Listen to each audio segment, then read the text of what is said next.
am pleased to announce that the U.S. government appears to be amenable to freedom cities, corporate-run cities with laxer laws. And you guys have heard us talk before about Linus Town. This might be just the opportunity to get it started up. And Luke, you're going to be the first resident, right? Of course. Heck yeah.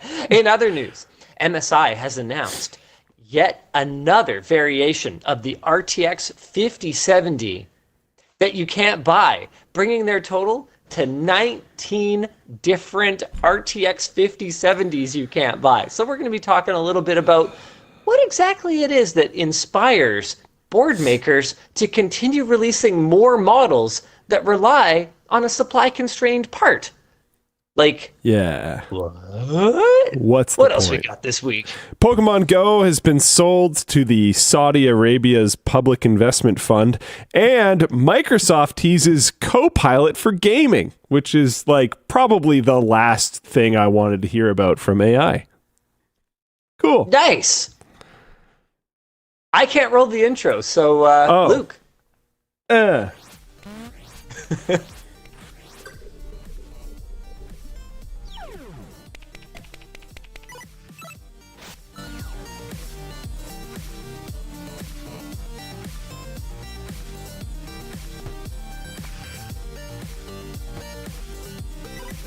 The show is brought to you today by server part deals, DeleteMe, and Odoo, of course, with some help from our wrap partner Dbrand, our laptop partner Dell, and our chair partner Secret Lab, whose chair I am, really enjoying right now for sure. Definitely sitting in a Secret Lab chair, 100%. Yeah.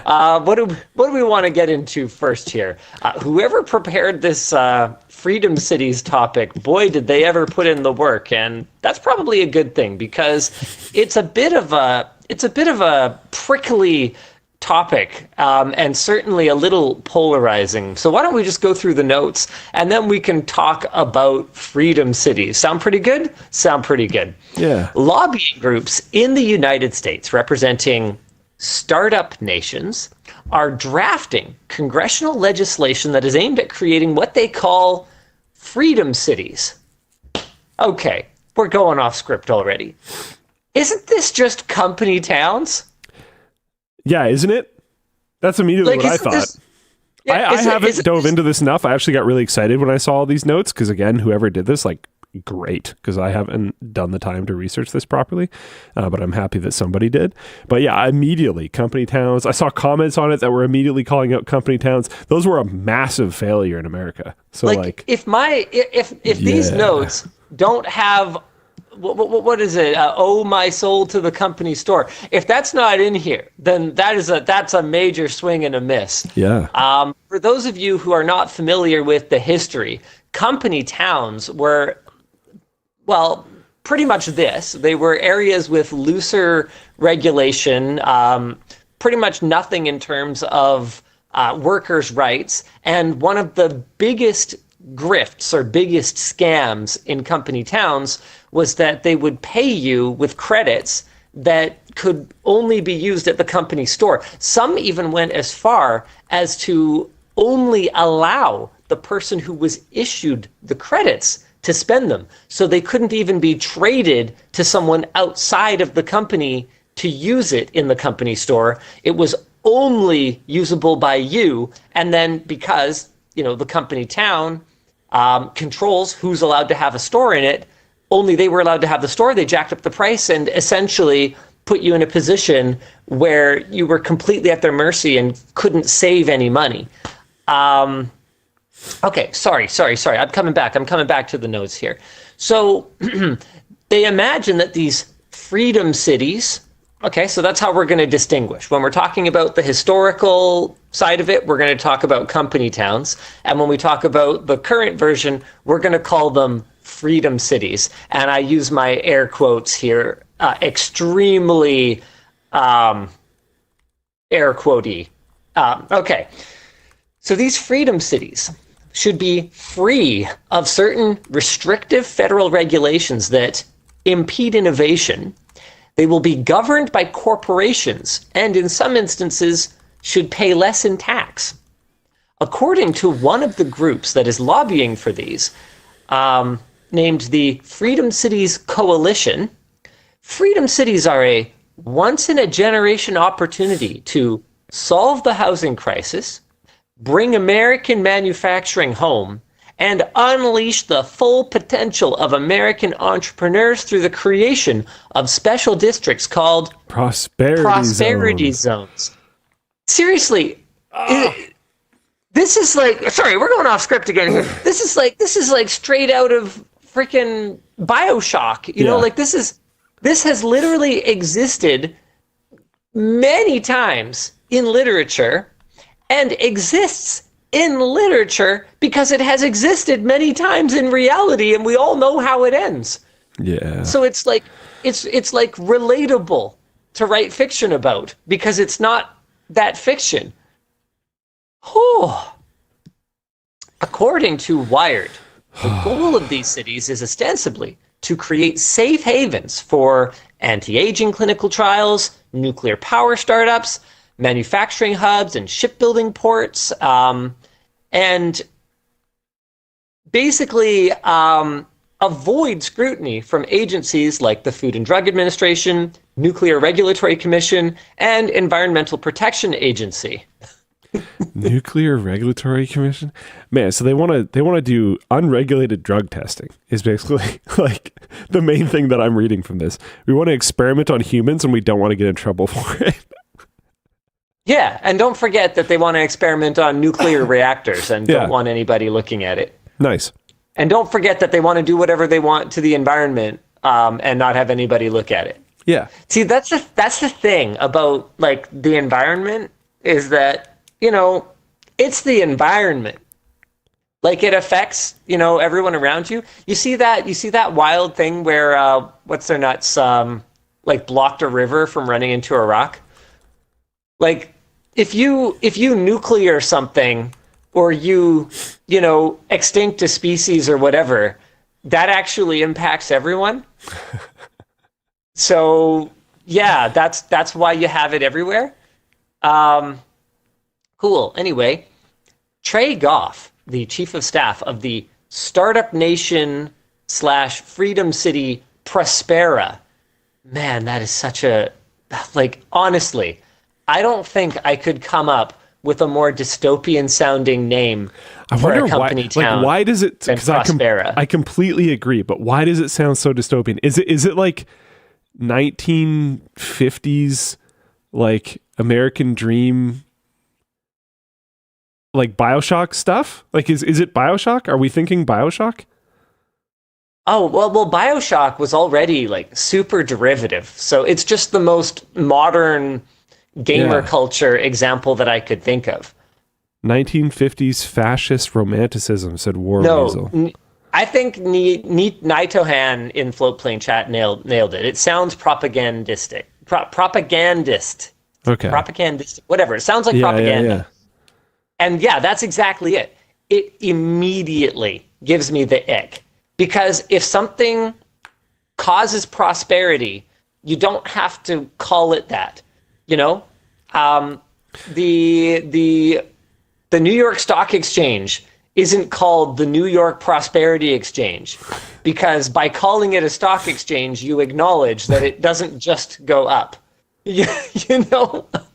Whereas Próspera, it just makes it sound like everyone prospers. I mean, I think it's, well, we could talk about it in a little more detail later, but I pretty much promise you that the people who are being subject to these, you know, human drug trials are not the ones that are going to be prospering from all of this.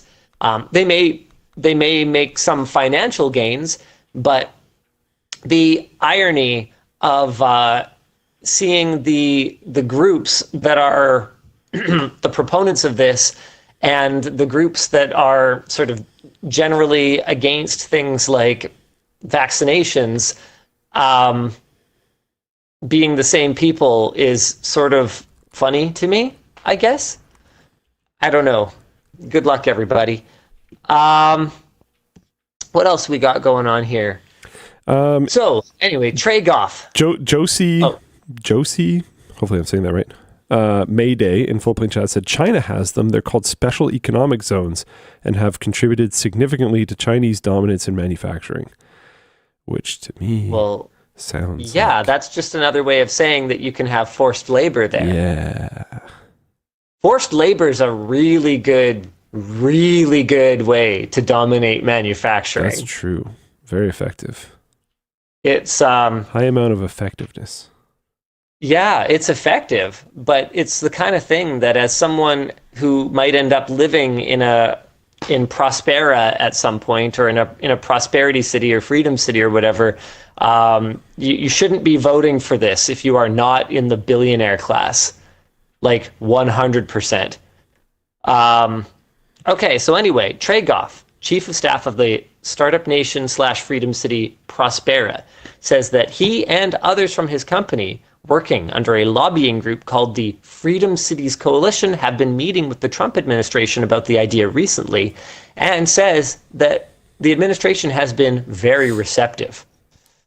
Próspera hopes to create as many of these zones as the market can handle and hope to have drafted legislation ready by the end of the year. Now, here's the thing, though. Próspera is not like coming out of nowhere here. They actually have a freedom city already. Próspera opened on the Honduran island of Roatan. Pardon me if I said the name wrong, but whatever, it doesn't change the facts. In 2020, they have attracted tech workers and startups with the promise of lower taxes, fewer regulations, and it just says a governing body, but I think the notes might have cut off there. Anyway, but the main points are lower taxes and fewer regulations. Yes, and a corporate governing body. Startup nations or freedom cities like this outside the US have relied on the creation of special economic zones where standard business regulations are waived in order to attract foreign investment. Notably, the current Honduran government considers Próspera's special economic status to be illegal, despite the previous president giving them a permanent charter to operate on their own terms. Many Honduran citizens opposed Próspera, arguing that it increased poverty and worsened biodiversity in the area. And in 2022, Honduran Congress repealed the law that allowed for the creation of these special economic zones, and in future to abolish existing special economic zones, classifying the law as a violation of national sovereignty. The Honduran government is currently being sued for $11 billion by Próspera over this reversal of their policy. Oh, man. The Freedom Cities Coalition was created by Niue Capital LLC, which owns several trademarks for Próspera, and is in part financed by Pronomos Capital, a VC firm backed by former PayPal CEO Peter Thiel, Mark Andreessen, and Coinbase. Yep, makes sense. There are other groups that are lobbying for freedom cities in the US, including the Frontier Foundation and the Charter Cities Institute. And Wired obtained a memo from 2025 in which the Frontier Foundation argues that domestic innovation and production has been significantly impeded for decades by outdated and unnecessarily restrictive federal regulation. Some of these groups are pushing to use federal land to build these cities. So they basically want the federal government to give them, I guess in Canada we call it crown land. So yeah, federal government land. Or maybe they want to buy it. Oh man, this is wild. Companies are already taking advantage of startup nations like MiniCircle, a biotech company that focuses on gene therapy treatments designed to extend human lifespans. They have an office in Próspera, and co-founder Mac Davis says their recent gene therapy clinical trial on the protein follistatin, which he claims increases muscle mass without side effects and has life-extending benefits in mice, was only possible in Próspera. Yeah. Davis added that he could imagine other companies benefiting from freedom cities, like SpaceX, which has been working on incorporating its own city around their Texas Starship factory and spaceport. Oh! Opinion. This is hilarious. It is unlikely that deregulation will benefit anyone outside of Freedom City's wealthy backers. Oh, Gil Duran, former political consultant and author of Substack newsletter Nerd Reich, claims these are going to be cities without democracy. These are going to be cities without workers' rights. These are going to be cities where the owners of the city, the corporations, the billionaires have all the power and everyone else has no power. That is what's so attractive about these sovereign entities to these people, is that they will actually be anti-freedom cities. So it's time for us to talk about this. It's hilarious that we can make these kinds of arguments and that anyone takes them seriously when history has shown so clearly and so obviously and so repeatedly that it's a terrible, terrible idea and basically works out to be feudalism without any of the good things about feudalism, like the copious amounts of vacation time. Yeah, I don't really have a lot to say. I know a long time ago, and we even got approached for it at one point, but I think it was Sweden was doing like a startup city thing where they had an old I might get some of this wrong. I might get a decent amount of this wrong. It's just been too long. If I remember correctly, they had an old military base. So they had decent power and decent networking and some of the old barracks and stuff like that. But like not like barracks, like basically an extended tent with bunks. Like barracks, it was like an apartment building effectively. Yeah. And they they retrofitted it, did a bunch of renovations and stuff, and basically turned it into a town. And they were like, well, it's got fantastic internet. It's got fantastic power, and we turned it into a town. So we want to populate this area. So we're going to make it like a startup town, and we'll give funding to startup companies, and we'll make the housing really cheap and stuff. And we'll like basically seed the population here by making it really good for business by giving them tax breaks, making it easy for people to move here. So if you want to start up, well, your people that you're probably paying through stock or whatever can get relatively cheap housing. You have good internet, there's good business support, stuff like that. And as far as my understanding goes, it like worked, and they were able to effectively set up a new city. And natural infrastructure shows up around that. If you have a few thousand people in an area, a little restaurant will pop up there, or whatever else will start happening, and then it just grew over time. Yeah, for sure. So there are ways to sort of do some of the benefits that you're looking for from this, but not the complete deregulation stuff.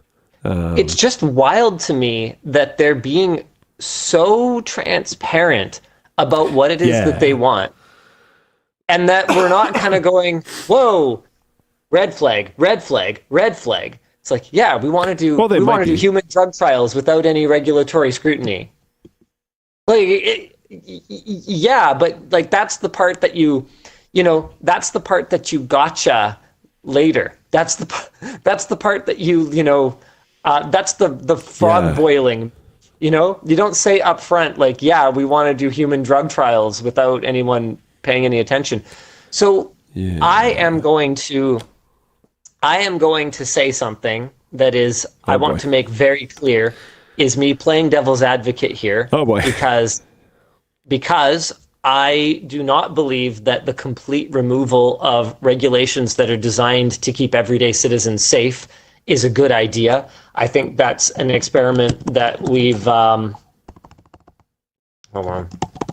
I think that's an experiment that we've run enough times to know that we don't need to run this experiment again.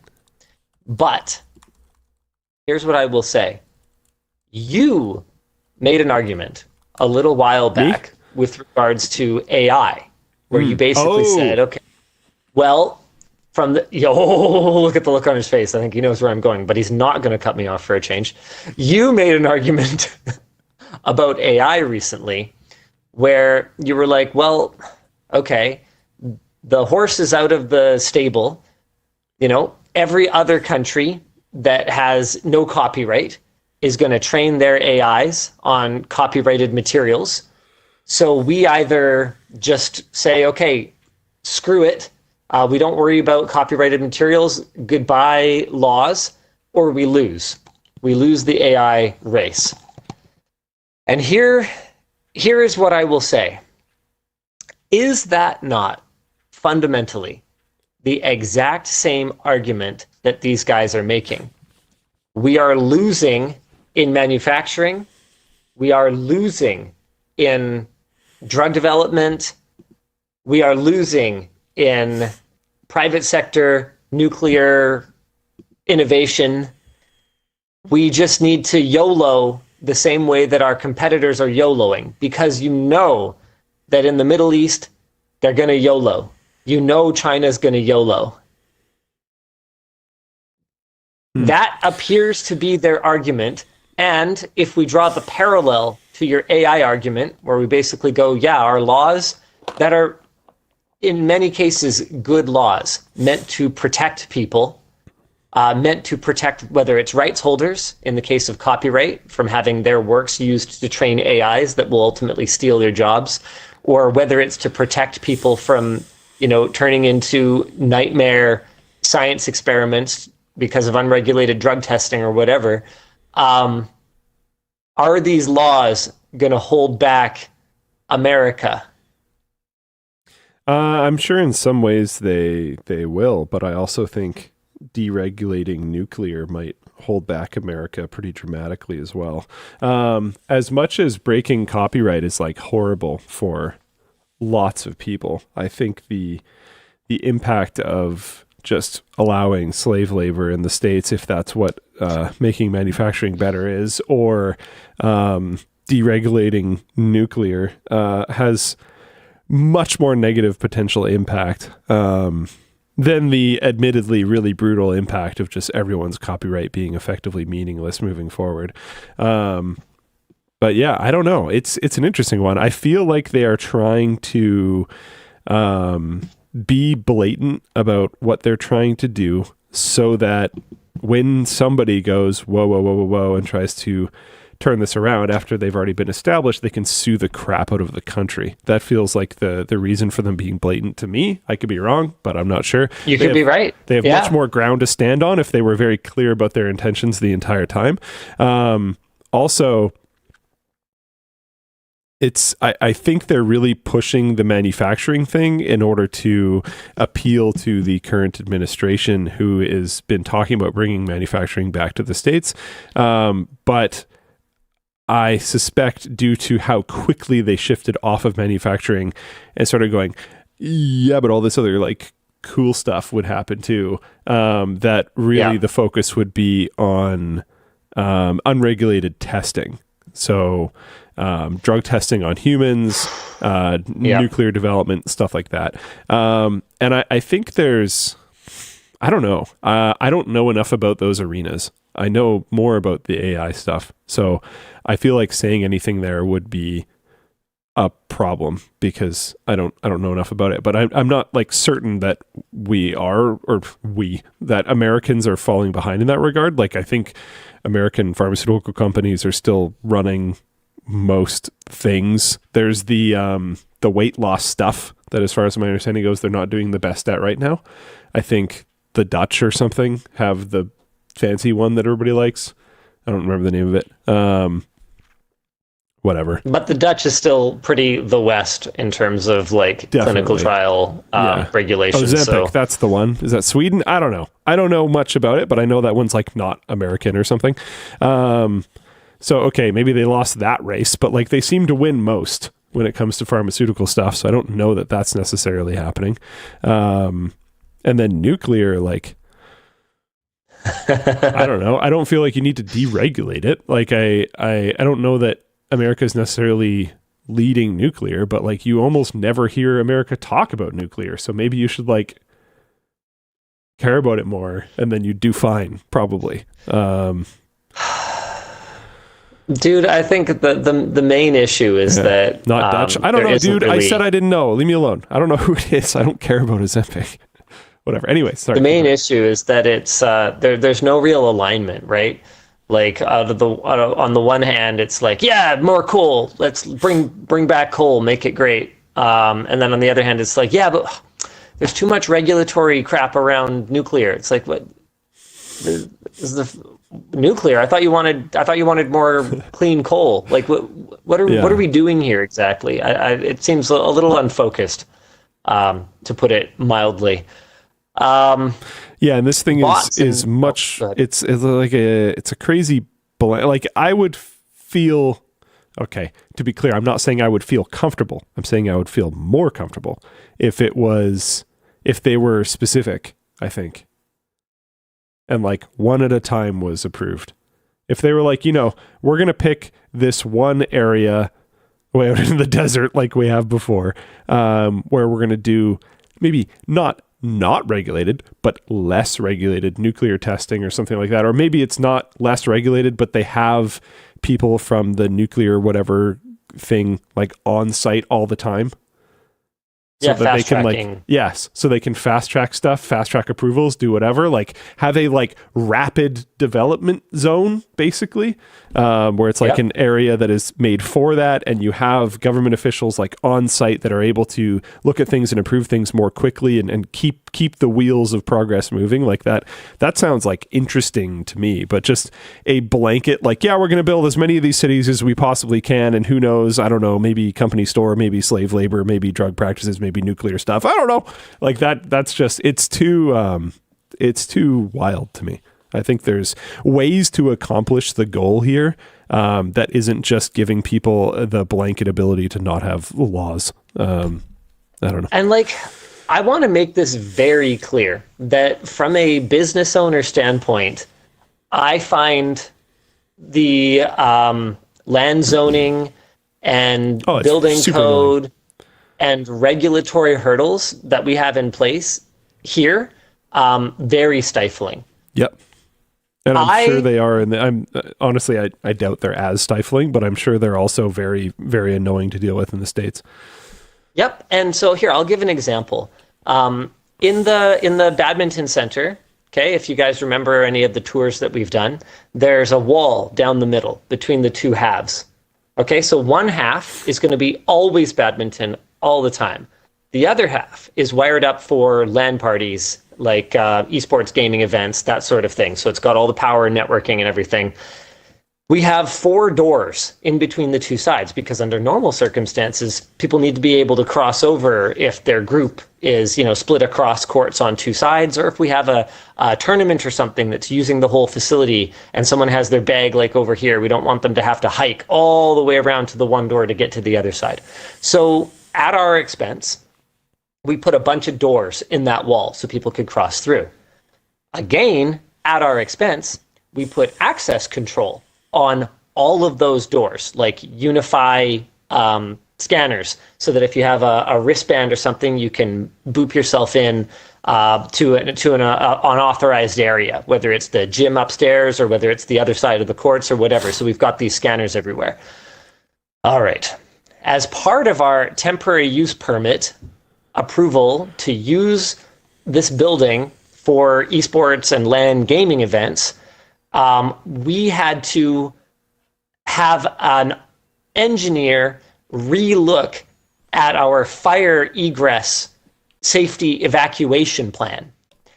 And they basically came to us and they said, hey, all those doors down the middle, they need push bars now. And we kind of went, sorry, what? They need push bars because they need people on the one side, the badminton side, need to be able to access this man door that's halfway down the side of the building on the LAN side because you're going to have more people in there. And I'm like, brother, all the additional people are going to be on the LAN side. And they're like, yeah, but it's a regulatory thing. From any point, it has to be no more than X number of meters to the nearest exit. And there's like this place right here needs to go out that way. And I'm like, my brother in Christ, these were 2 separate units. I put these doors here. And they're like, yeah, but you're going to have more people there. I'm like, my brother in Christ, the people will not be on that side. They will be on the side that has the door. Is there anything we can do about this? And they go, well, there is, the original door for this unit at the front of the building, but you guys put this half wall in place, so now it's not a direct path. And I'm going, okay, so just so I understand this correctly, because to get out, I would have to go this much to the side to get around this little half wall and then walk around it. I can't lock the doors. Yes. I can't lock the doors between my LAN event and badminton. That is a major security issue because we can't have randoms going into a LAN event. You have to have the doors locked. So the point is, we are working on it, but this is the kind of arbitrary bullcrap that you deal with when you have overregulation. And that's 10 of 0. It wasn't a direct path in the first place anyway. Don't overthink it. Trust me, the story is as stupid as I am making it sound. Okay, Luke, here's another good one. Do you remember when we built the mezzanine in Unit 101, where the lounge and the tech-linked green screen set are? Yeah. Okay. You know how there's 2 stairwells up to that? That's because the building code in Surrey at that time required 2 stairwells up to every mezzanine. Oh, that building code only existed for a few years before everyone kind of went, oh yeah, this is really stupid. This is ridiculous because you are using a ton of floor space and a ton of the upper floor space for these multiple landings for a tiny little 1,500 square foot mezzanine. Yes, oh my God, I know that fire egress is no joke. For the love of God, guys, calm down. There's a man door at the back, there's a man door at the front, and we've got to use some common sense. It is an empty box. There is nothing to burn. It's a badminton center. We are not using common sense here. If it was it's a not warehouse, a difficult building to get out of. If it was a warehouse with racking to the ceiling, and we were and it was a fabric warehouse, okay? Sure. Let's talk about it. But guys, it is an empty building. It will have at maximum 40 people in it. And there's an emergency exit door at the one end and an emergency exit door at the other end, and you literally have to step around as much as I just showed you. It's a big tunnel, effectively, a box. Calm down. An empty box. But what if it's filled with poison gas or something? ZQuest says air is flammable. That's good. Pretty good point. Pretty good point. Think about that one. So anyway, the point is that this is the kind of regulatory burden where we're not using common sense, right? We aren't applying a common sense filter, and I do understand that basically every regulation exists because somebody died at some point, right? But if we're looking at it going, okay, we're sued. I think this is something that could very easily be overcome. If they just say, yeah, okay, that totally makes sense that you're only going to have at maximum 30 or 40 people in this area. The bulk of the people are going to be in the other area. And you're not going to have any racking. You're not going to have any obstructions. Yeah, that's fine. So it's we'll approve the TUP provisionally based on that continues to be the case. That's easy. That's easy. But the issue is that people are either not empowered or they are not savvy enough to make these kinds of calls on their own. And so you end up having to escalate and jump through hoops and red tape. And so from a business, and I'm not even trying to do anything complicated. All I am trying to do is put some desks in a warehouse. Ironically, we're zoned for bingo, right? You can be a bingo hall here. And part of my argument to the city that actually got the ball rolling in the first place is LAN gaming is just bingo from a logistical standpoint. You've got like someone at the knock or the rolly ball wheel thing, right? They pull out the balls, and then you got all the players sitting at their desks with their peripherals, whether it's a bingo stamper or whether it's a keyboard mouse. What difference does it make?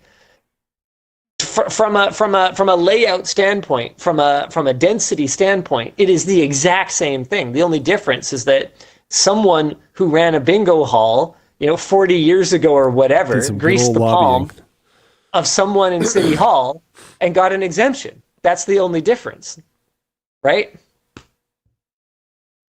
We should play. You should just. There's your solution. You should just play one game of like online bingo. At the start of the LAN, everyone has to play bingo. Easy. We want to do things properly. I don't even know why someone in anymore. Flowplane chat kind of alluded to this anyways, is like most of the reasons why these rules can be super annoying is because there will be a small handful of people that will ruin it for everyone. Because there's going to be people that will try to use worming around the letter of the law to get bull crap made, and that makes it so that things have to be worded in really annoying ways that end up resulting in these really annoying situations for people that are trying to follow the rules. Bullchat, yeah, I don't know, I'm out of it, I'm sorry. But yeah, I mean, that's where a lot of regulation comes from. Like, you run into this when moderating communities, right? Like people, you have to start putting in these like super annoying rules because people are going to try to skirt around them, and then you put another rule in place and they try to skirt around that, then you put another rule in place, and now you have all this trail of rules in place because these people trying to get around everything, and this trail of rules are really annoying for everyone else that's just trying to have a good faith conversation. It's really annoying. I had a conversation with a city staffer at one point. I won't say which city because I don't want to identify them, but they basically said, okay, like, what do you need from us? And my response in typical business owner fashion was, I want for you to get out of my way. I don't actually want anything from you. I just want to get things done. I want to do things. And so I guess the reason I'm bringing this up is because I want to make it clear that from a business owner perspective, I understand where businesses are coming from when they complain about burdensome regulation. Not being able to lock the room for a LAN party against random badminton players coming in and potentially stealing things is a major user issue. It's not that I object. I don't care. I could put I could bolt my computer to the desk if I really felt like it. I own the place, right? But from a user standpoint, that is really important. I would hate that as a LAN goer. That would annoy the heck out of me. Of course. And common sense, there's absolutely no reason that we need to keep the doors unlocked, because the occupancy of the one side will always be the same as it is now. And I'm the one who put those doors there. If it was good enough before I put the doors there, then it's good enough if the doors are locked. Period. Yeah. But no. But no. One of the problems too, though, is like you'll go around every once in a while and you'll find something that is like clearly unsafe because someone didn't follow regulations, and you know that they just like have somehow dodged inspections or whatever. And it's frustrating because it's this small group of people ruins it for everybody thinks. So yeah, anyways, back to what I was saying before. I can understand the idea of like special rapid development zones, but I don't agree with the no regulation. I think you have representatives there supporting these companies trying to get things pushed through quickly, and their job is to try to not slow them down as much as possible, but while keeping safety minimums in place. So, I mean, that's hard to do, especially when like we ran into a big challenge with the lighting, where it took us 3 attempts to get an engineer that would sign off on our suspended lights in the ceiling, because it's their liability. Like, a lot of the time, these regulations are not even strictly speaking regulations, but what they are is just whether it's a firm or whether it's an individual. Yeah. It's someone covering their own butt. It's someone, and that there's a good reason that you have like a liability chain, that you have liability, because it makes people strongly incentivized to do a good job. And to be clear, it's not that we didn't do a good job of seismically fastening the lights to the ceiling. It's just that engineers tend to want things overbuilt 4x, and we were like, okay, we're fine to overbuild 4x, but it needs to be done in a way that doesn't have, wire cables hanging over the courts, because they will interfere with the shuttle being hit. And so finally, we made our way to one that would allow us to just add, I think it was like half a dozen more cables to every light fixture, but have them go straight up. We're like, okay, thank you. But that's the thing, is just because you have that person on site doesn't mean that they're going to sign off on your nuclear test. And they shouldn't necessarily, their liability, to be clear. Exactly. Yeah. Because if it's their liability, then it's their butt. And to me, I think it's like an exposure thing. Like if you're there working on this type of stuff all the time, maybe that would help. And if you have maybe less total overall work to do, you're able to focus on pushing approvals through for individual things faster. Maybe, I don't know. I don't know what that job is like. I could just be completely incorrect, but I'm just saying, I think I sincerely doubt that the major hurdle for things like human trials is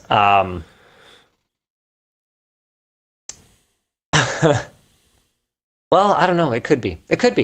The major hurdle could be that it's just impossible to get anyone to look at it and say that's okay. I mean, I had someone posted in the chat earlier. Let me bring this up. Bot said, "Hey, if there's informed consent and the people are terminal, why shouldn't they be able to agree to a risky trial, Linus?" My understanding, though, is, well, there's two things there. My understanding is for terminal patients, it is pretty common for them to participate in risky trials. Like, that is already a thing. As for the informed consent, that's where I have a bit of an issue, because I don't know if you've ever met the average person or anyone below that average point. Informing them, people can very easily be taken advantage of and be convinced to informedly participate in something. Or they can be coerced. People can also just be really desperate. Yeah. And if they haven't been able to find work in a year and they can't make ends meet, and you're like, "Hey, I'll give you 10 grand if you shove this needle in your arm, and then I get to watch you for a week, and maybe you die. Who knows?" Neospris says they can absolutely do it, but the problem is that companies don't want to report deaths in their studies, and they have to report studies when they're used during compassionate care trials. Tommen said, "Isn't that the plot of Squid Games?" Yeah, kind of. I think. I haven't actually watched it. I don't know, man. I see this whole issue from both sides. It is very clear to me, as someone who's trying to run a business and can't just get common sense stuff done, that there are problems. Yeah. Oh, yeah. Absolutely. With our current system. And that if we want to be competitive, like the fact that I can't even, it takes me like a year to open a stupid badminton center. It's just a box. My God, it's just a box with some lights. Like, who cares? Even getting something like that done, it took me 5 years to find something with the right zoning. Are both sides open yet?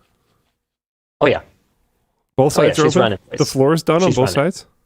You better believe it. The new floor is done. Yeah. The only thing we're waiting on now is your stupid 2.5 pound weights for the gym equipment. And then we're also waiting on the temporary use permit for LAN esports gaming events. So would you say at that point, open in March 2025? No, it was open already. It's been, both floors have been done since it was either late January or early Feb. Nice. I think you win Price is Right though, Dan. Oh, I didn't go over. No, Dan, you're definitely the closest. You're definitely the closest. Yeah. We haven't, strictly speaking, done our grand opening event yet. So that's something. I think But maybe we are that's what I was absolutely- aiming for. Yeah. We are Well, absolutely now he's just taking not going to people's do money it now. in this March. Sorry, in this Well, month. no. In this So- March. Well, no, we can't do it in March anyway. No, of course It's. I don't think it's going to happen till like the summer, because we're makes coordinating with Badmintology BC. They're like a local group that's been running tournaments for like 15 years or something like that. And we're like, yeah, we could run our grand opening tournament, or hear me out. We could bring in people with a decade and a half of experience, and Yeah, why not? just they have to pay like exorbitant rates for courts. So we're like, okay, well, why don't they make money on their event for a change? We just sponsor them the court time, we co-brand it, and then we get the benefit of them running a great tournament, and they get the benefit of actually like making money instead of just doing this for fun for a change. Sick. So I think it's a good win-win. I'm all about win-wins. Would they crank the prizes because of that? I don't know. I think that I'd love to see them do that, but I wouldn't want to tell them they have to do that. Like if part of Fair the whole enough. thing is, Hey, that you we're finally get to getting the make some benefit money. of promotion for our Yeah. facility. Yeah. Yeah. No, I'm all about however many W's you can stack is like my favorite kind of deal. Stack the Exponential W's, Ws. bros. Talking Yeah. about stacking W's, how about some announcements and some merch messages? Oh What a yeah, I guess we should transition. do that. What a guy. No, we have one more discussion question that I wanted to get Denied. to. Okay, I gotta get some water then. Good luck. Is there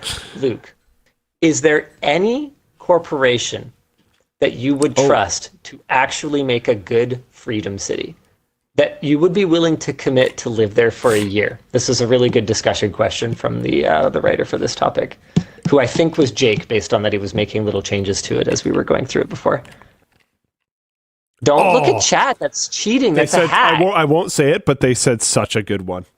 There was one in there that was sick. I won't say it though. I'm not going to say it. I'll say it afterwards. I'll save it. I wanted to like throw a mildly obscure joke out there and say Solar Cities, but I'll stick away from that. Do you even know? Okay, yeah. A company. Company. They have to be a company. In fact, I'm even going to make it worse. They have to be publicly traded. Publicly trade. Oh my god. Yeah. They have to have enough integrity in their DNA. I don't even know like what company. I'm not a stock bro. I don't know what companies are publicly traded. Most of them are. If you can think of them, they're probably publicly traded. Oh man. So many of the things that I can think of are just going to sound so lame if I try to throw it out there.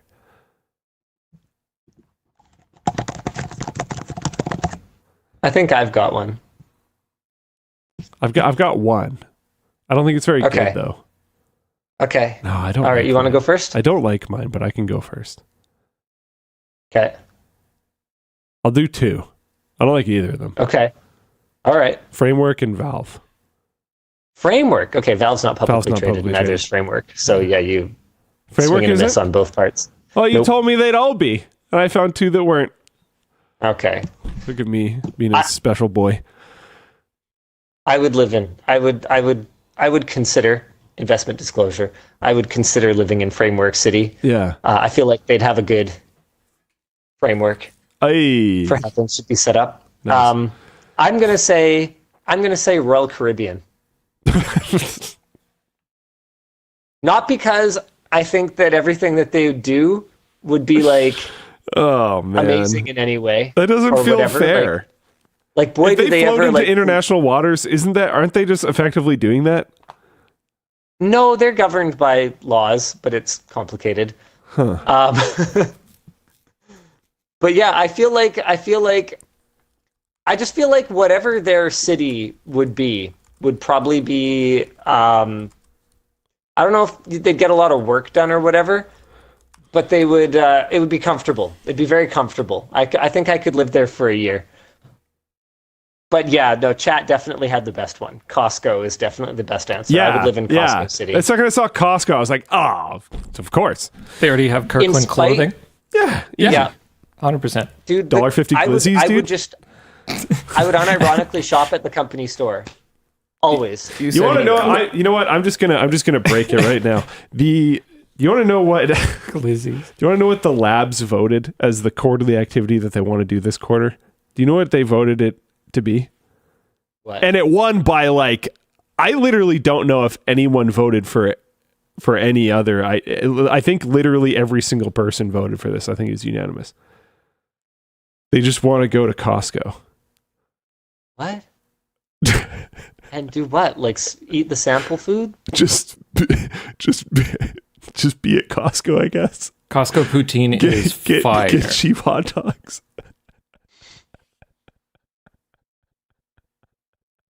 Just a bucket of hot dogs. Oh, okay. You know, that sounds sick. You need one membership for every 2 people. Oh, okay. I didn't know that. We were literally trying to, because they won, I was like, now we have to plan this. So like I was talking to Nick today about like, how do we deal with, because like accounting wants the expenses for the quarterly activities on one card. So I was like, can I buy whatever everyone wants to buy on one card at Costco when there's like a bunch of us? Like, does that work? Are you allowed to do that with memberships? I don't know. People say a gift card can get you in. So I'd have to buy a bunch of gift cards. Could maybe work. But yeah, they just wanted to go to Costco because like it's funny. It's kind of funny. It's pretty funny. People could buy snacks, I guess, for the labs. I'm pretty sure we get the company snacks from Costco already. Yeah, we do. So, yeah. So I don't know how different they're going to be. They want more of those Lucky Charm cookies. Pretty sure this breaks quarterly rules. Wow, there goes Elijah being a complete party pooper. How does that break quarterly rules? Also, I don't know, actually. Because just buying stuff is not what the quarterly event. Well, the writers, Elijah, went to Safeway or whatever and bought groceries. So how is it that different if we buy snacks? The experience is going to Costco together. Yeah, and getting glizzies together. Like if you're a couple, that's a thing. That's like dangerous. Yeah, it's like going to IKEA, but easy. Sounds like an event to me. Yeah. I'm gonna leave this to. I'll find a way. It doesn't. See, this is the problem with regulations, like we were just talking about earlier. I will find a way to make it follow the regulations that labs can go to Costco. The problem is that it's not my regulation; it's the CRA's regulation. That's fine. Oh, I see. So I'll read their regulations and I'll find a way. We'll make you're going to read the entire Canadian tax code? Yeah. Well, sure. I'll get ChatGPT to do it or something. Because we just, if it's an event, it's like, okay, so we just need to find a thing that we need to do at Costco or something to do with Costco that makes it an event. That's fine. We can make it an event. The only thing labs requested is that we go to Costco. Outside of that, I can craft your whatever. Event outage is to find the cheapest snacks at Costco. It's like a game. It's like a hunt. No, like it's I feel scavenger hunt. Because I need to make Linus unface palm. So I'll have to come up with something like pretty good. But I think there's a way to do it. You have to eat everything you buy in the Costco parking lot. It's a competition. Interesting.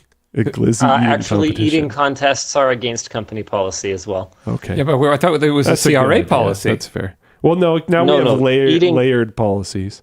Yeah, eating and drinking competitions are against company policy because they can be dangerous. I like that. That's extremely reasonable. Yeah, no, that's it's all about liability. It's all about liability. Do not play hide and seek in Costco. Ignore what Shade Slayer said in the chat. I forbid it. Oh. No, I forbid it. I have forbade it. Luke. No, not hide and seek. No. I'm trying to think of other things. Seek no tag. Can we try to like test all the TVs? Can we do like field testing? Oh, don't be a nuisance. Oh yeah, you're going to Costco for market research. Yeah. I'm sure we can find a way for that. Then that's not an event. That's work. How is that not an event? You're not supposed to be working during the quarterly events. You're supposed to be having fun. Who can? They're labs people. That's fun. No, it's not. We'll find a way. Overnight Costco challenge? No. Crack the Wi-Fi? No. Secret shop? No, but see, he just said it can't be work, and you guys are now picking work stuff. So it has to be not work stuff. We'll find a way, though. It's all right. We just, see, in order to find a way, you have to know the rules. In order to know the rules, you have to almost break them, and then it's fine. So we're doing good. We're progressing. Yeah, it's like tax evasion. Sorry, tax avoidance. Yeah. Don't do crimes on company time. Okay. We'll find a way. Speaking of crimes, how about some announcements? I don't know. I'm getting worse at these segues. It's late. The earlier one was pretty good. That one was... Yeah, you only get one. Rough. Yeah. Okay, what are we supposed to be doing now? Crimes? I mean, announcements. Oh, right. Okay. What if we went to Costco? Oh my god. To acquire stuff that makes their area cooler, so they like their workspace more. You are basically just copying my ThinkGeek order idea from like 10 years ago. Well, no. Well, why don't you just go back to the lounge and play games or something? This was Nick's idea, where he was considering we change the event from going to Costco to going to Home Depot. But I was like, but everyone voted for Costco, so we got to find a way for that to work. But Costco could still work for that. It might not be as good.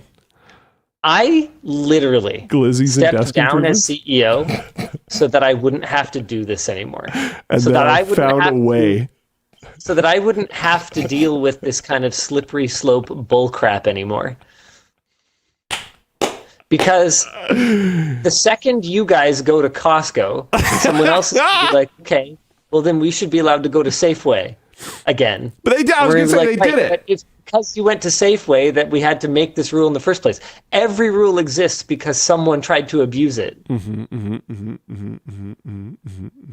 And literally, it is for your protection. It is for your protection that we have these rules, because if you go and you spend $200 of company money at Costco, you owe somewhere between $50 and $80, depending on your tax bracket, in income tax on it. And I know you ain't going to pay it, so... This is very meta. Check your phone. I bet Taryn's calling you. I bet Taryn thinks this is funny. I bet he does, but I bet Taryn also takes his job of making sure we're doing things properly seriously. No, like, I agree. Actually... To the point where I will either find a way that we can do this legitimately, or we won't. Like, I'm not going to actually just like do it wrong. But I do find... Thank you. I do find the idea of like trying to find a way to do this legitimately to be fun and entertaining and cool. I'm just admitting that. But I mean, yeah, if we can't do it, we can't do it. Like, it's funny. It's because, like, in most cases, our company policy is because we have explored and exhausted every possible option. Like, we have wanted to do things like, you know, giant gas gift cards, as whether it's like prizes or incentives or bonuses or whatever. And what we've run up against every time is that the CRA has seen this grift and is wise to it, because the only reason to do it this way would be so that you can use pre-personal income tax money for the employee for them to get a benefit that would normally be post-income tax, right? So if someone is going to Costco for a company outing and just like buys a blender, and the company event is buying a blender, the CRA is going to look at this and it's going to be like, okay, so I'm going to need income tax payments from all of y'all on your blender purchases. So we have these policies so that you guys don't get bent over by the tax man after the fact. It's so that we're making sure we're doing everything on the up and up in the first place, and we don't run into trouble after the fact, because once you owe interest on it and potential penalties, it's a lot worse. I have rules because I care. Why don't we do some announcements? And I will attempt to get us to Costco because I care. I think Luke just buys snacks for an event at the lounge. I will leave it to you guys to figure out. Introducing find a way. the hooded task jacket. These have a fun story to them. We ordered a whole bunch of this twill woven material, which was supposed to be used for our tech pants, which we were developing years ago. Well, they didn't end up being the right choice for pants, but they were perfect for a jacket that is perfect for getting stuff done. It's built for those awkward spring days when it's still too chilly for a t-shirt, but too warm for a jacket, and you can either layer it over a sweater or rock it solo with the inner lining feeling great on your skin if you're just wearing a t-shirt underneath. And, of course, in classic LTT fashion, it's loaded up with 3 zippered pockets to secure all your stuff, an embroidered LTT logo on the sleeve, and custom LTT cord locks. It's available now at lmg.gg/taskjacket. And Luke, if you want to show some of the fun photos at that link on your screen, that would be great. And Dan, you're also wearing one, right? Sorry, your guys' preview window is extremely small for me. It's very comfy. I'm excited to do tasks in this. Do you want to show the website pictures? Luke, do you want to pull that up? Sure. Give me 1 second. LTTStore. Yeah, this is great. Look, W. Calderini, who says, jackets, Bye. just in time for summer. We release products when they're ready. That's what people say they want. So whatever. Not at Costco yet, unfortunately. Wow, it's actually an epic photo. He's doing tasks. They're doing tasks, guys, okay? Yeah. This is how you get tasks done. I understand you need to have a black version of everything, and the black version looks great. Like I like it, but it feels like the like canon color for this jacket is the brown. Like the brown looks so good. The black is solid, but the brown looks so good. Heck yeah.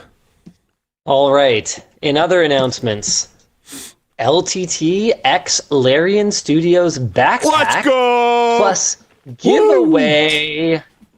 All right, Some of you might have noticed. Should we get them on the table? Reddit. Yeah, I guess so. Some of you might have noticed on Twitter or Reddit that user Cromwelp posted Larian Studios' new backpack. Actually, do you want to bring up the post first? Sure.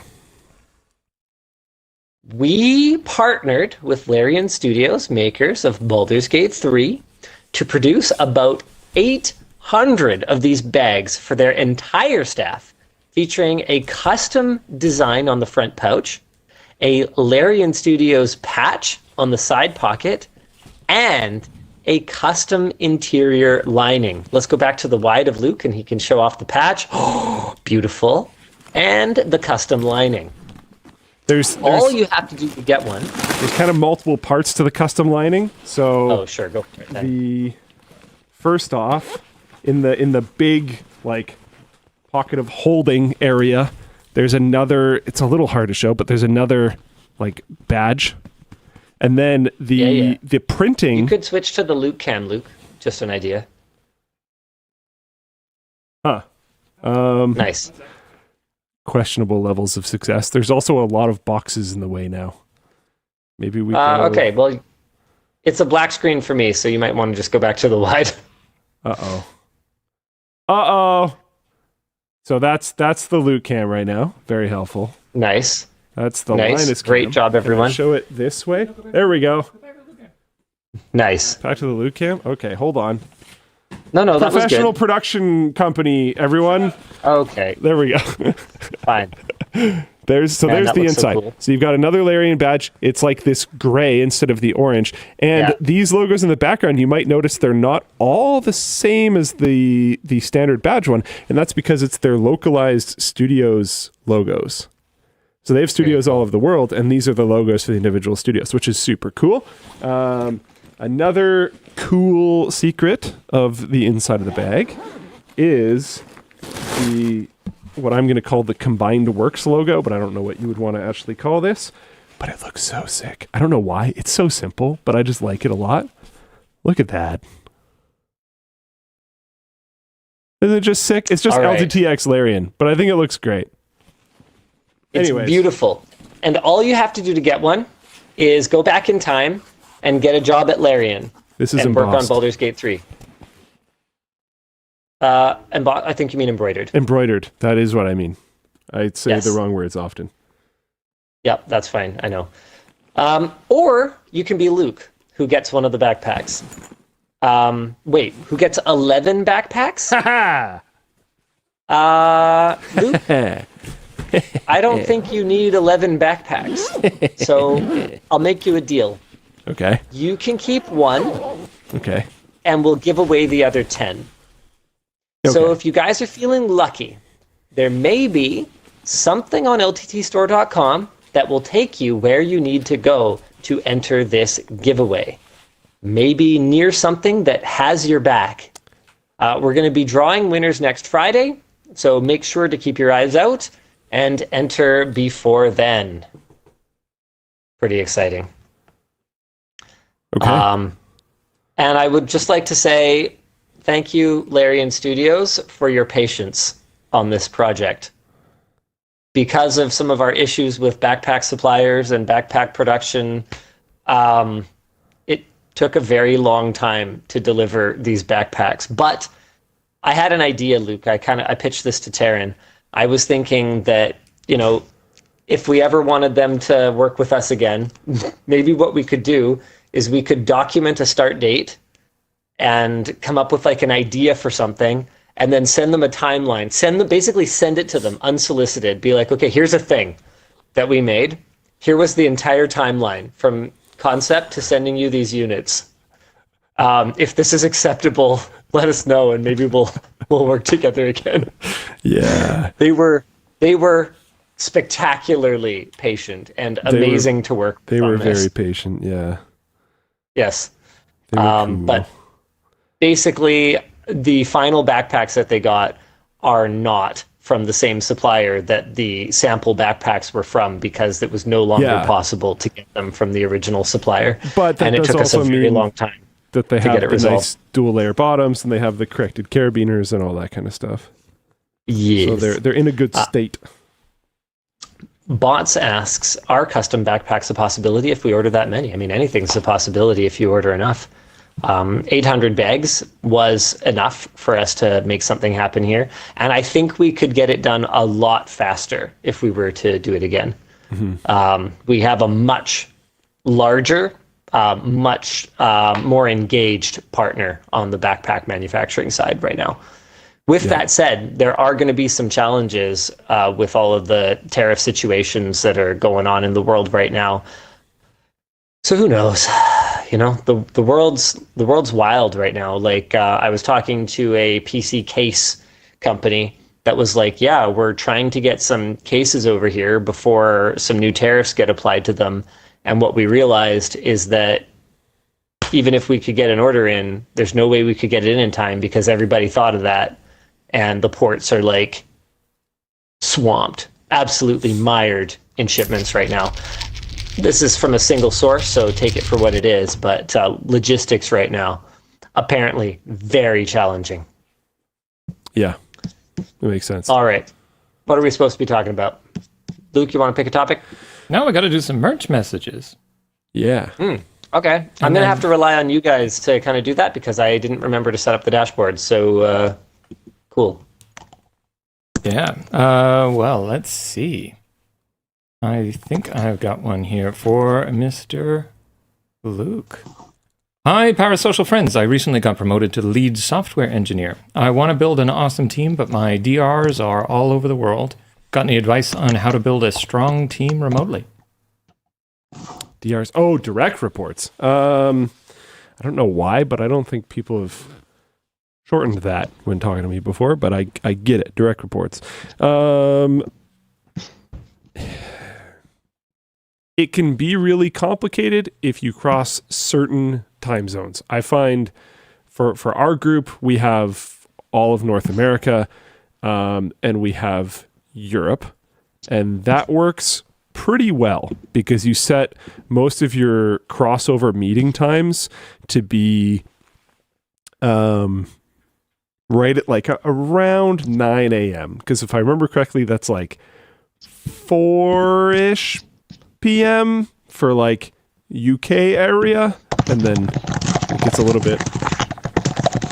Dang. Speed typing. How fast do you type, Linus? Have you tested yourself? What? It's very loud. Locked in. Oh, sorry. You typing on the laptop. Sorry about that. Earthquake simulator. Okay, I'm done. I was just sending Dan a quick message. What was I? That completely dominated my brain functions. Oh, right. Yeah. So you meet at 9 a.m. and it works pretty well for most European areas, and works pretty well for your North American areas as well.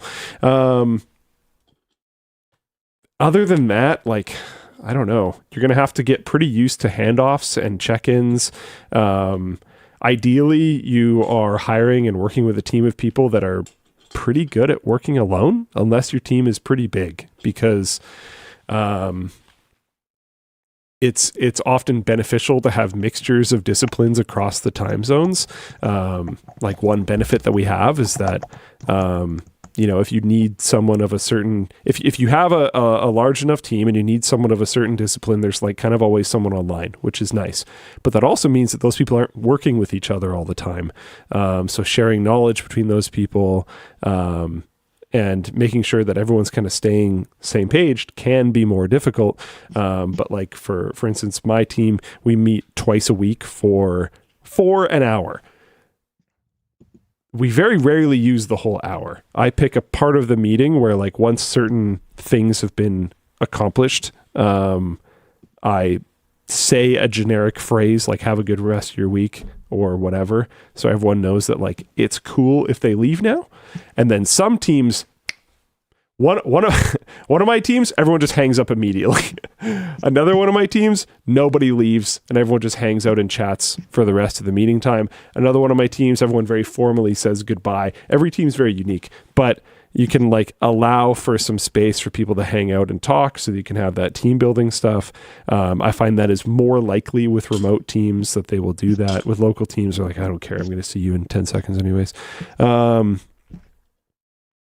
I don't know. None of that was super specific advice, but find meeting times that everyone can actually do, have multiple meetings per week, sync up often. And if you're having it where one person is working on something and then they have to hand off to the other person, standardize how that procedure works. Make a certain level of documentation required for the handoff and make a certain level of documentation or certain level of actually reading the documentation required for when they pick it up as well. Yeah, there you go. All right. And there's apparently an announcement here for Floatplane that we're supposed to read after the first merch message. Oh. I just threw it in. I don't see it. It's in the announcements section. Yep. Oh.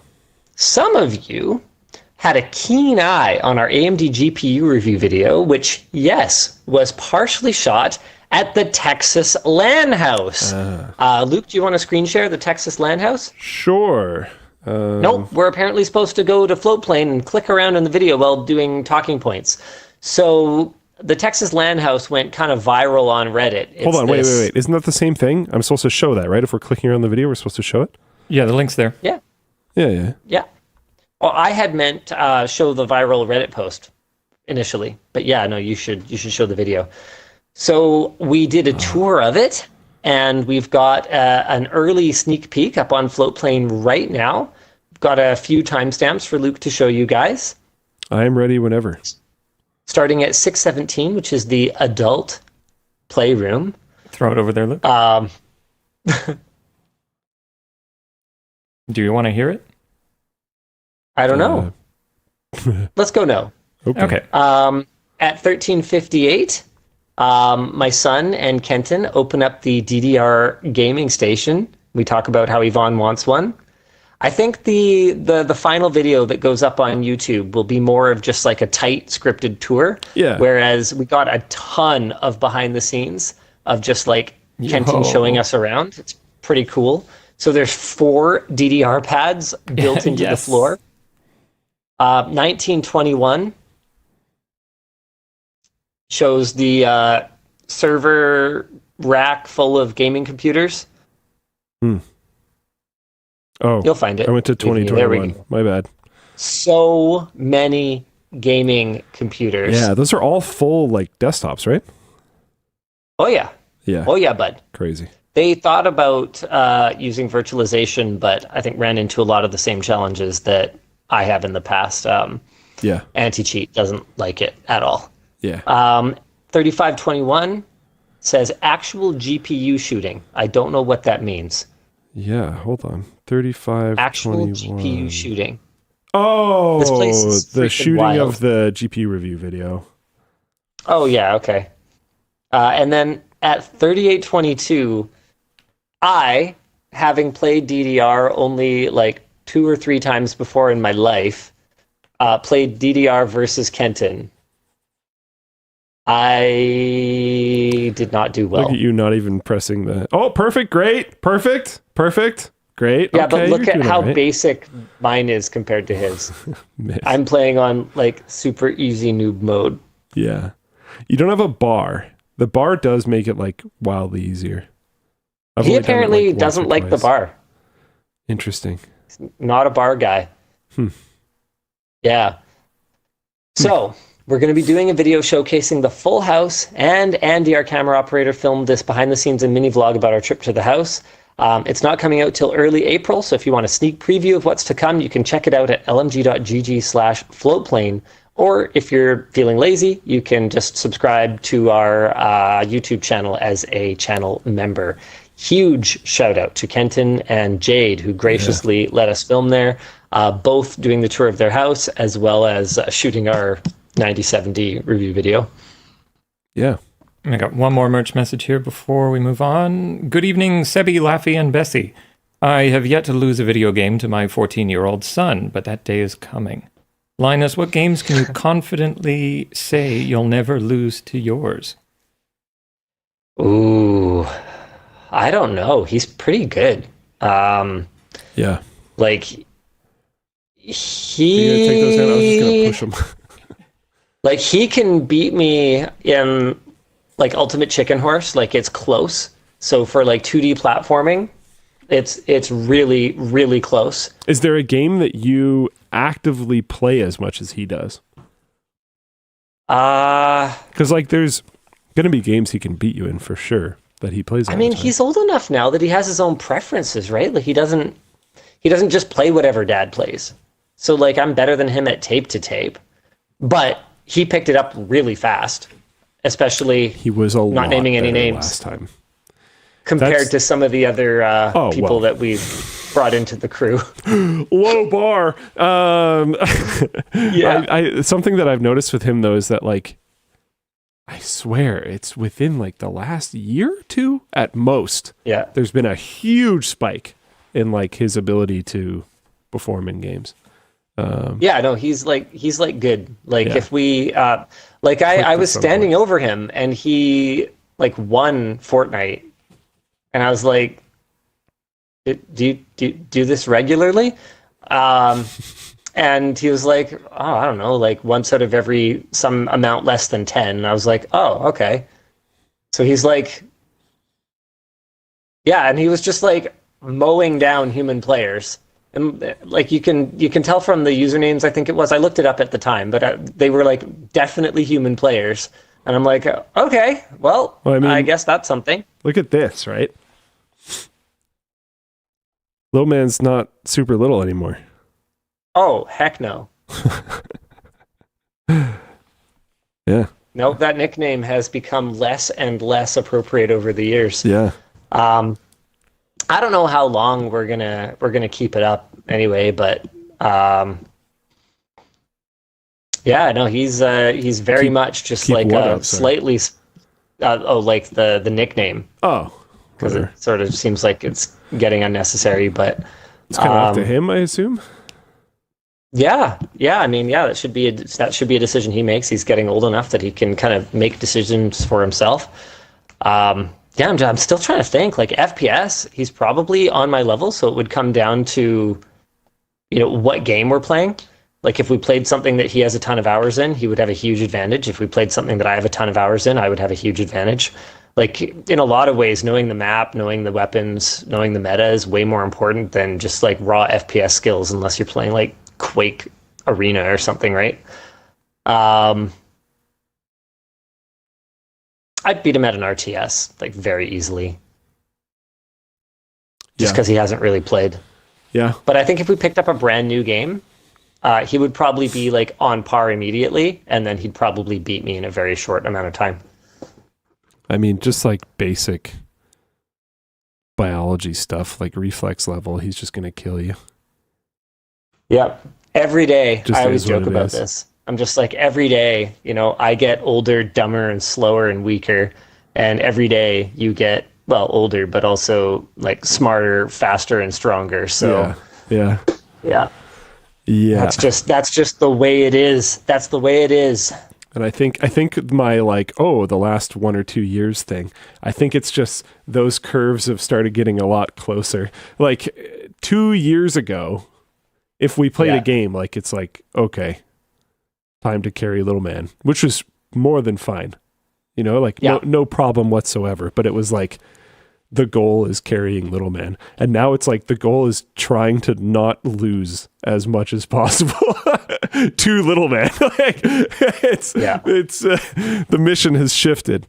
No, he beat me for the first time. I think the first game he ever beat me at was Towerfall. And it was like years ago. Like, he's pretty good. And Towerfall like has pretty robust rubber banding. Like, it's inherent to the game. And he got a little lucky that first time. But still, I was like, damn. Yeah, for sure. Because I had gotten from being able to win a round anytime I wanted to legitimately losing sometimes. Oh. Yeah, like I pointed this out probably too many times, but I was frustrated about it. I haven't played Mario Kart in forever. He had, the more advantageous sightline, all these other kind of things. But there is something that is fairly undeniable in Mario Kart, which is when you consistently get first. It's like, because when you're playing against bots, you'll often get just, like, item dumped. Yes. So like if you get first in literally every single map on a circuit, it's like, okay, you're like, you know what you're doing. You're pretty good. And I think he did that to us at least once, if not every time. 3 times in one Grand Prix. Yeah, which is like, okay. Yeah.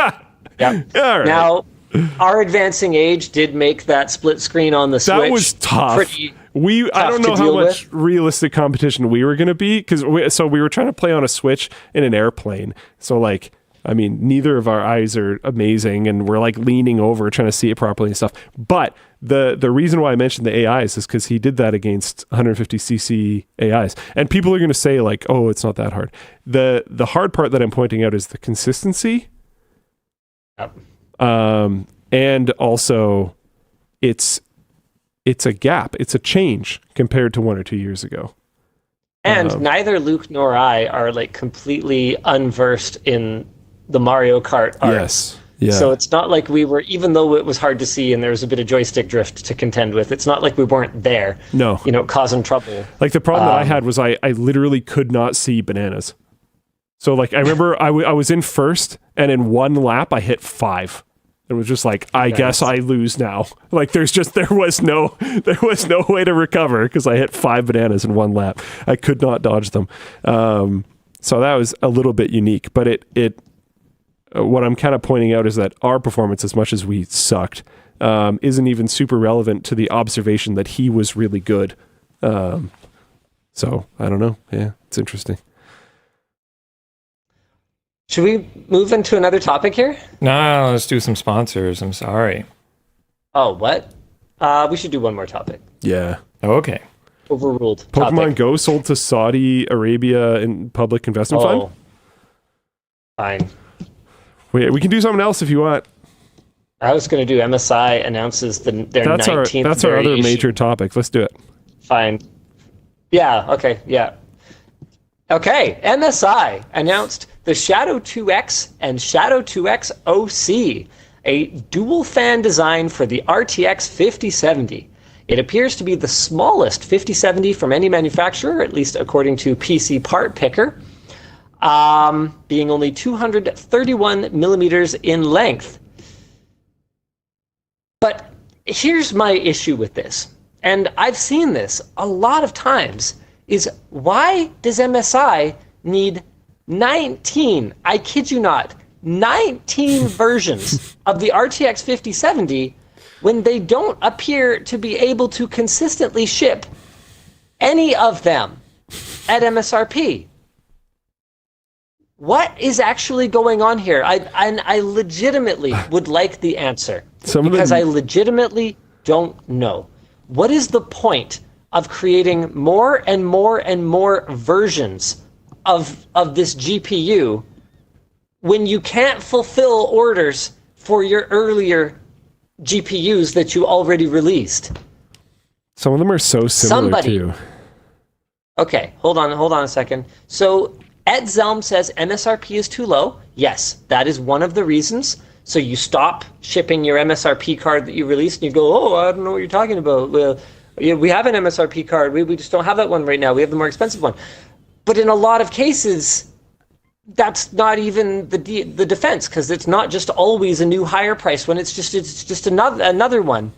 And Made in Canada says because money, but it's like, no, you're not making more money by developing yet another board and yet another cooler. If anything, you're just adding cost. Spider Murphy says shareholders like big numbers of products. That's not even true. Shareholders like a well-understood product line that sells well. There is no way on this green earth that MSI releasing another version of 5070 could possibly impact their sales of RTX 5070. Their allocation of GPUs from NVIDIA is fixed at this time. So yes, they could be more competitive, in a particular, it's a smaller one or whatever. Like this particular card could be more interesting or whatever. But at the end of the day, they will sell 100% of the 5070 GPUs that NVIDIA ships them. So what are we doing here? What is the point of this? Does anybody know? I want to know, legitimately. I have no idea. Luke, do you know? I can't even guess, to be honest. It seems very weird to me. But it's something that I've seen time and time again. You'll have this product that's under allocation, and you'll have these brands releasing more and more versions of it. For what purpose? Yeah, Mr. Wizard 2K said market capture. Yeah. Like, is it just your like news stuffing, kind of? Maybe, but to what end? I don't know, just getting your name out there. Give me the news that you have it in stock. Yeah, I hear that, but Google News feed.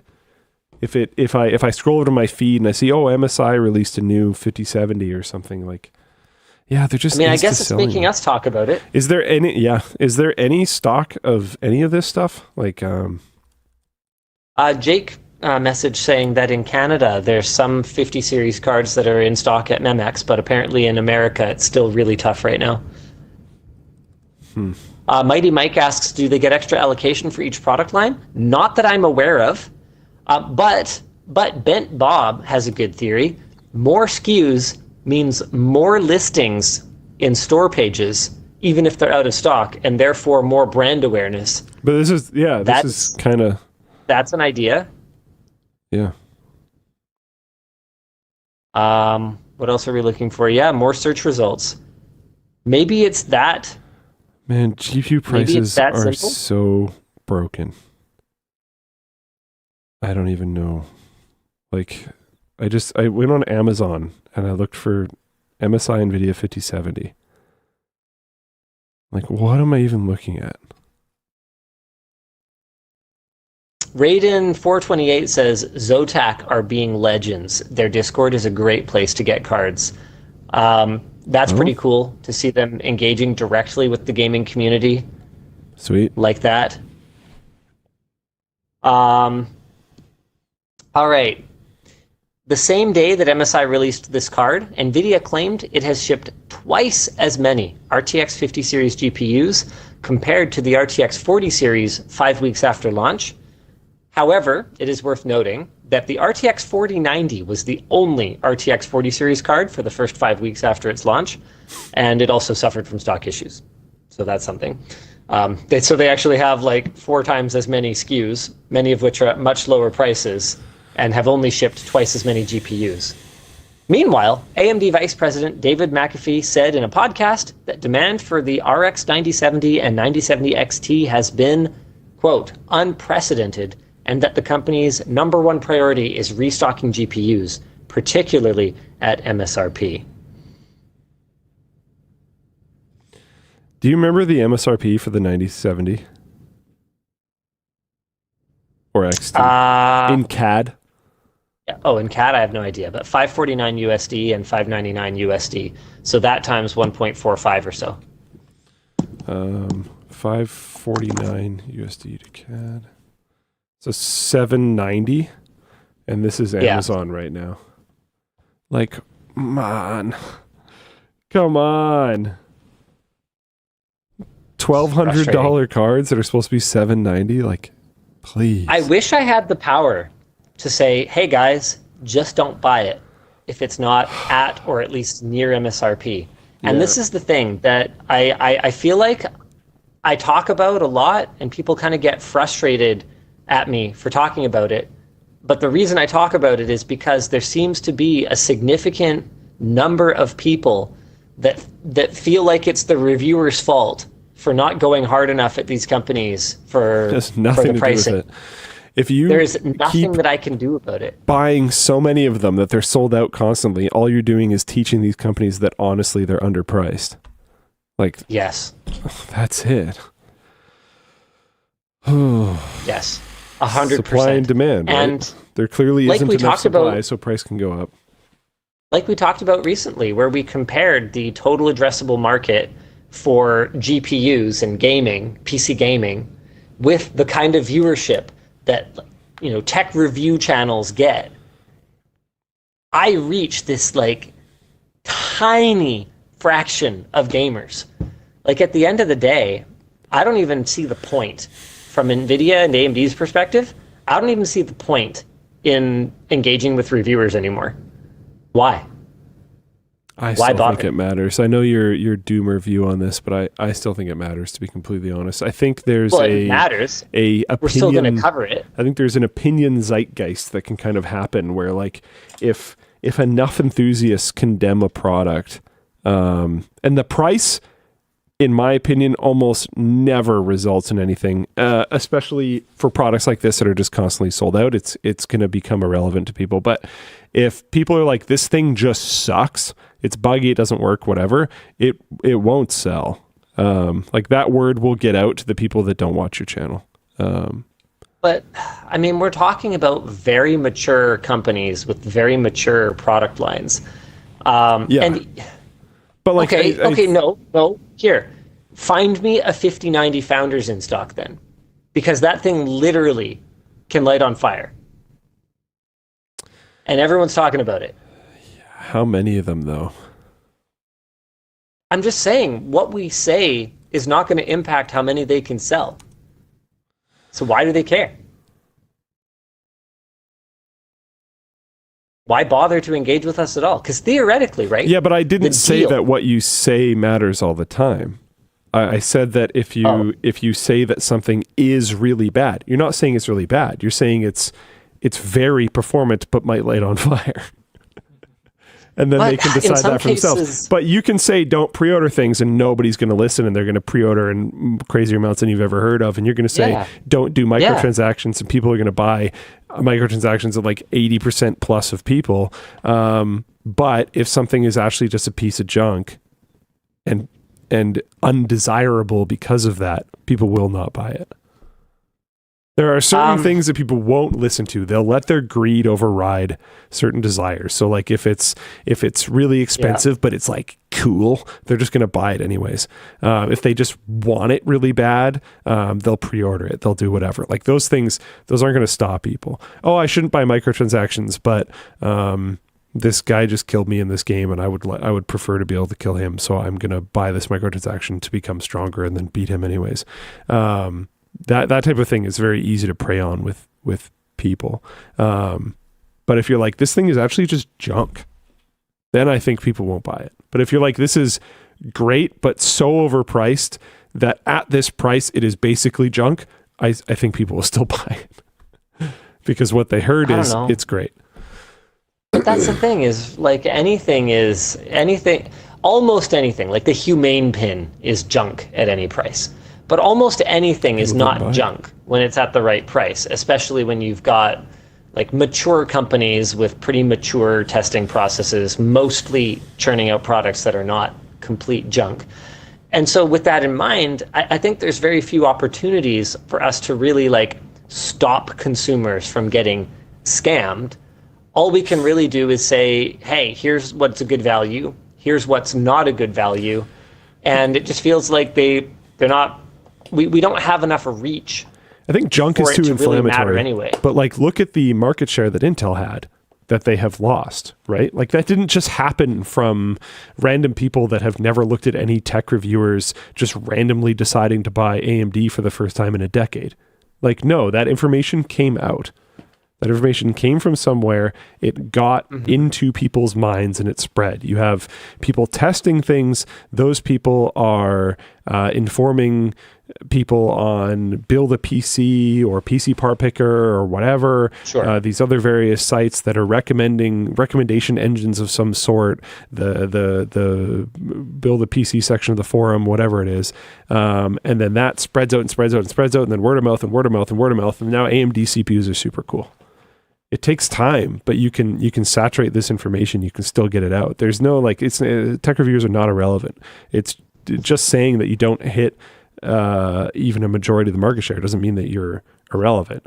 It just means that a lot of people aren't going to be very actively listening. Yeah. Yeah, I guess I just am. I don't know. I guess it's just surprising to me because I live in my bubble, where anytime that I buy a tech product, I look at reviews for it. And, you know, from my point of view, there's a lot of products that have sold really well that anyone who read a review for it shouldn't buy, and yet they do, you know? And I'm sure that someone, you know, will see me with my, you know, power tool or whatever and go, oh my God, there was a model for 30% less that has, you know, double the battery life, and that idiot, and it's more compact and whatever. And I'm just kind of sitting here going, yeah, I screw a drywall anchor into my wall every once in a while. I just don't really care. And I'm sure they feel the exact same way. Yeah, I play Fortnite. Is like, you know what I mean? Like, yeah, I don't know. I'm not a pro gamer. I get 60 FPS. Better?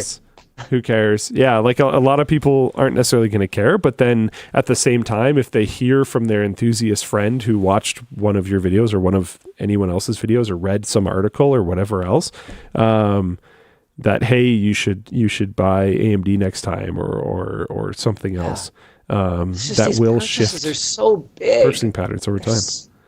Such big purchases. I think that's the thing that kind of kills me about it. I mean, and I excessively research things before I buy them, and so do you, but not everybody's like that, and that's okay. Like house, car, computer are probably the three most important things in my life, and probably a lot of you guys. Yeah, and you see people make 30-minute decisions or less on houses.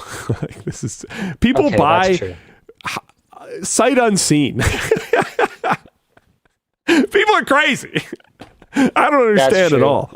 I don't even. The way people buy cars makes absolutely no sense to me. The fact that like high pressure sales, you know, exists in cars, and that people will like make a snap decision. Like my personal policy, if I'm buying something like a car, anything that requires financing, is I have my conversation with them, I go home and sleep. Like there's absolutely no way on this earth that I purchase a car without going home and sleeping. Yeah, sweet. But people 100% do it. Binky Draw says, any house I can get in this economy is worth it. Yeah, so I get that. But like I remember when I was looking for my apartment, I remember I went to a new construction where they had like a demo unit of an apartment built, but the tower wasn't up yet. And you could walk through it and stuff. And I remember talking to one of the salespeople that were there. And And I mentioned that, like, I was kind of surprised because the salespeople that were there were pretty chill. They weren't really doing sales, as it were. They were just kind of like hanging out and giving people snacks and stuff. And they were like, oh, yeah, I mean, this is our first showing, but pretty much the entire inventory of the building is sold. And I was like, what? And they're like, yeah, we have like 2 units left. We're building like 4 towers. It's all gone. And I was like, okay, like how did that even happen if this is your first showing? And they're like, oh, people saw some pictures online and just bought all of it. It was just renders. Like, okay. Crazy. Well, if you're buying it as an investment and you're not even going to live in it, then you don't care anyway, I guess, right? Yeah. Because you're just going to stick your tenant in it. And if the, fridge can only be opened 70% of the way before it whacks into something or whatever, the kind of issue that you would only notice like walking through a place and touching everything. Opening stuff up, doing whatever. It's not going to be your problem, so what do you care? Yeah. I guess. Yeah. Conrad said the BC housing market is looking really good lately. It seems to be doing better things, but I mean, we'll see how. By looking good, we mean going down. Yeah, oh yeah, that's looking good up here, to be very clear. Yeah, I'm still rooting for it, Luke, even though. Oh yeah. A significant amount of my net worth is tied up in BC real estate. Yeah. I am still rooting for it. You'll be fine. I've taken a bit of a bath, sir. I've taken a bit of a bath. But you know what? I feel clean. I feel cleansed. I don't know. I wonder where this... Oh, man. Oh, do I even say this? I really don't want to get into this topic on WAN. Is he muted? No, I just stopped. Oh, it looked like your mouth was still moving. That was weird. Oh, it's the delay. Yeah, probably. Chat says do it. Yeah. Say it, no balls. We're in an extremely active, extremely erratic trade war right now. So we'll see what happens to housing in all of Canada, to be honest. Who knows? Yeah. We've never been in this situation. Yeah. Ever. But hey, I mean, it was for a really good reason. Like, I know there's a lot of fentanyl going over the border from Canada, and it was really wise.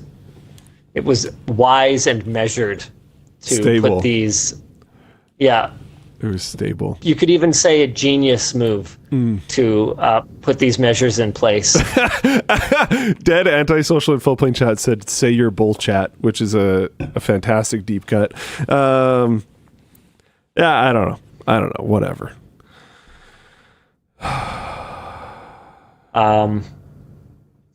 Yeah. Good luck, everybody. It all makes a ton of sense. Everything makes sense right now, and good reason is driving actions. Yeah. Anyways, company towns or something? What topic are we on? What are we doing? Yeah, I think we're supposed to do sponsors. Nice. Because that's how we are going to ride out this storm, thanks to our sponsors, like server part deals. Whether your server room is literally on fire or you've dropped a hard drive again, our sponsor, Server Part Deals, has your back with free 2-day shipping, so you can just pretend that disaster never happened. They sell recertified, refurbished, and brand new hard drives, as well as enterprise SSDs, and even JBODs with up to 90 bays, fitting as much as 2.5 petabytes of storage. With over 10 years in the business, Server Part Deals has custom design packaging for both individual and bulk orders, plus every drive that isn't brand new, even manufacturer recertified ones, goes through a read and write speed test, sector scanning, and smart data checks to catch bad or reallocated sectors. If you need help, their customer service is not outsourced and can be reached through live chat or on the phone. Go figure. So get your drives today at serverpartdeals.com/LTTWAN and use code LTTWAN to get $5 off any order. Sure, it's only $5, but you know what I say? $5 is $5, so do it. What else we got today? The show is brought to you by DeleteMe. Did you know that a piece of you might have been sold online? I'm talking about your data, your address, your phone number, your email, even details about your loved ones. Don't let data brokers cash in on your personal information. Our sponsor, DeleteMe, can actually remove your data from hundreds of data brokers. Their team of experts tracks down your information and gets it wiped from these sites. Dennis even tried it out himself and found out that his data was listed on 7 sites, including a ton of sensitive details. But now, DeleteMe has removed it all. The removal process is simple. You just sign up and their experts do the work for you. You'll get a detailed report in 7 days. And it doesn't stop there. DeleteMe can keep scanning and deleting for you regularly all year long. So check them out using the link below today and use code WAN at checkout to get 20% off. Finally, the show is brought to you by Odoo. Starting a business sounds scary, but not with our sponsor, Odoo. In just minutes, Dennis created his website, Lucky Try Testing, turning his dream side hustle into reality. What is Lucky Try Testing? Oh, LTT. Okay. Odoo is an all-in-one business solution with over 50 apps for invoicing, marketing, HR, and more. But how does Dennis get customers? He uses Odoo's marketing tools to easily create email campaigns, track real-time stats, and even send promotions straight to his customers' pockets with SMS marketing. The interface is user-friendly and clean, so much so that it might completely change how you work. And with Odoo's appointment app, Dennis even set up a cry room schedule, allowing customers to book their sessions directly on his site. I need it. Dennis. You only select the apps your business needs, and if you just need one app, it's free. Check out Odoo at odoo.com/WAN or click the link in the description for a free 15-day trial. No credit card required. Oh my God, Cry Room. Please. What was it? Amazon that was rumored to have those? I think so. Is that right? I think it was Amazon. Ugh. Yeah, I think All so. right. Should we talk about Pokemon Go being sold to the Saudis? Yeah. I know you're a big Pokemon Go fan, so how does this make you feel before we even get... Actually, no, I'll do the read first, and then you can talk about how it makes you feel. Sure. Niantic, Okay. developer of Pokemon Go and Pokemon Go clones, Monster Hunter Now and Pikmin Bloom. Seriously, this company has made one game over and over for like 15 years. Has been acquired by Scopely, a subsidiary of Savvy Games Group, a multinational game investment fund group backed by Saudi Arabia's Public Investment Fund. Niantic's AI mapping business, Niantic Spatial, is supposedly being spun off as a separate entity, but is also receiving a $50 million investment from Scopely as well, which brings questions about what player data, including geolocation and AR scans of locations where they play the game, will be shared and used for by these parent companies. A blog post on Pokemon Go's website states that the entire Pokemon Go team is staying together through this partnership, and that this partnership will help improve the game and ensure longer-term support. Never heard that before. We've never heard that everyone's staying together until there's layoffs in like 6 months to a year. We've never heard that. That didn't happen at Microsoft recently. No, definitely not. Definitely not. This is it's interesting. I mean, Tencent's been buying at least part of like every game for quite a while now. I guess the Saudi Arabia Public Investment Fund just went a little harder and just bought a whole game. Because Tencent seems to usually buy parts. Different strategy. This is rough. I expect even worse microtransactions. Funny enough, see, I have some unpopular takes on Pokemon Go. Being a Pokemon Go enjoyer, I actually think it is a bad game. And the only reason why I like it is because it gets me out walking. I think things like remote raid passes are bad. Just in general. Yeah, we know how you feel about that. I don't mind using other people for it because there's a method where you can use an app to let people add you to their friends list, and then you can invite them and then they can remote into the raid that you are standing at. So I'll go walk Cringe. around and then call people in to like fight the raid with me so I can do more difficult things. But I don't think you as an individual should use remote raid passes. But that is not a popular opinion. Unless you have like a disability Sure. or whatever. Yeah. There are situations where it makes sense. Sure. But for most people, no. Quantum Rand says, read the Pokemon Go privacy policy. This isn't an issue for players at all. Yeah, it's already really bad.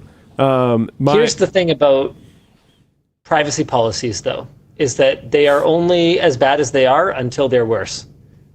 Nothing actually prevents a company from just updating their privacy policy, and then you're going to get a notification that the privacy policy was updated. Most people aren't going to read it. Or, coming back to my point about people not paying attention to reviews of GPUs, people won't pay attention to community backlash around a privacy policy update in general, and it will just stay what it is because people are going to desperately need their new Pokemon, and then it is what it is. Okay, I'm gonna counter a little bit. You said Sure. okay, remote raid passes it's good for people with disabilities, and someone in Floatplane chat said, okay, or J Cup in Floatplane chat said, or you just don't live in a city. I think my counter for this is what I said right before that, which is it's not a good game. Like if these things are true, Pokemon Go just sucks. Like it's a bad game. The only benefit is that it gets you out walking. So if you can't, or if you live in an area where there's nothing to do by doing that, then honestly, I just think it's a bad game, and I wouldn't recommend playing it at all. I wouldn't recommend paying egregious amounts of money to be able to play it in a less effective manner. No, I just would recommend not playing it. Like, it's not a good game. Don't go spend your time doing something more fun and engaging. I don't know. So I think that's my defense for it, is it just sucks. So you shouldn't go out of your way to spend more money playing a game that isn't very good from your couch instead of going out and walking, which makes the game good. Anyways, so now that I got that out of the way, I suspect the biggest win that they can have with the community and the biggest financial win that they can have is uncapping the amount of remote raid passes that you can use. Because I think right now it's capped at like 3 per day or something. Yeah. And the crazy thing to me is they cost, I don't know how much they cost, but I think they cost like more than $1 each. And people rejoice when for special events I don't think they lift the cap, but they raise the cap to some higher amount. I'm going to say like 20 or something. And people get stoked. Wild. So, like, I think they are going to do something that community wants and lift the cap on remote raids, and they're going to make tons of money. I don't even think, and I think the it's game is the point. It's got to be the data. Because that, from my understanding, was the entire point of Ingress and Pokemon Go and all this stuff in the AR first scans place. are crazy. There's benefits the to mapping. Routinely do AR scans of different areas. Like, what is possibly the point of that unless you're trying to harvest some form of data? It's interesting to me that it's worth that much. Dude, the valuations of things in general are sort of baffling to me. Yeah. I don't think we actually said how much the deal was for. I thought it was $300 million, though. I'm not sure. I don't think it. No, sorry, excuse me, $3.5 billion. Sorry, I was off by a decimal place. My goodness. Yeah. I mean, there are Casual still $3.5 billion. There are still a crazy amount of Pokemon Go players, and I guarantee you that game makes monster money. Just crazy amounts of money. Because like it's I think generally easier for people to justify. Okay, the people that will go out and walk, I think it's easier for them to justify because they're like, oh, okay, this is, I don't know, I'm going to buy an event pass for this cool event day thing. It cost me like $6. I'm out walking doing whatever. You compound that by enough people, that's a ton of money. And then you have the people that will just sit and remote raid like crazy, and that's wild amounts of money. Interestingly, they kept Ingress. So it's not like they're not still maintaining game code. Huh. So it's not like they're just like, yeah, we don't want to like make games anymore or something. So they only sold Pokemon Go Monster Hunter Now, and Pikmin Bloom. That's weird. I wonder how many people even play Ingress still. I like Whoa, Whiskey Nerd 88 says, I met my ex playing Pokemon Go. Last time I checked, I spent about $6,000 in the game, but have not spent any money on the game in years. Wow. And due to the nature of the game, if he hasn't played in years, his Pokemon probably aren't even that good anymore. Because there's constant power creep, right? I have friends who still play Ingress. I know people play it. I wonder how many. Because you never really hear about it. As far as my understanding goes, the Ingress community is like probably not shrinking much anymore. Because you get to that point where it's like these people are just going to play forever. But I wonder how many are left. Because like I played Ingress back in like 2013 or something. And for the same reason then that I like Pokemon Go now, right? Like I liked the idea. I would walk around a city using Ingress as my guide. Because like it would bring you to interesting like statues or whatever else. Like you could use it to kind of bring you around the city. I don't know, man. It's interesting. Question. I don't think they're going to make the game better for players like me. If they make any changes, I think they will make the game better for players that are not like me, but we'll see.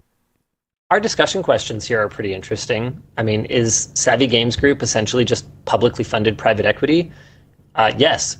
I mean, you got to remember that in the Middle East, like public funds are kind of like private funds. Like, is it not? I genuinely don't know anything about it. It's not like the Norwegian investment thing. I'm not convinced that the citizens get any benefit from this in the same way that the Norwegian one does. What I do wonder though is if North America is kind of behind the eight ball on the whole public private equity thing. Well, there's been some talks about that from America, I think, recently. Not Canada, I don't think, but America. I think getting some public investment funds that raise money off of natural resources makes a lot of sense. There are things that are kind of similar. Like I know some of the teachers unions in Canada, for instance, invest their like these pension funds are pretty big, and that's effectively public. It's all public servants who work for these unions, right? So it's kind of public funding. So like sort of, except that it's private. Like it's clear that this is not just like a black and white thing. Is it private funding or is it public funding? There's kind of a spectrum here, but I know you literally just said it, but I'm going to clarify because it is so insane, and I'm not necessarily sure you meant this directly. Do you know about the Ontario Teachers Fund having $250 billion in net assets? I didn't know it was that much, but good Lord.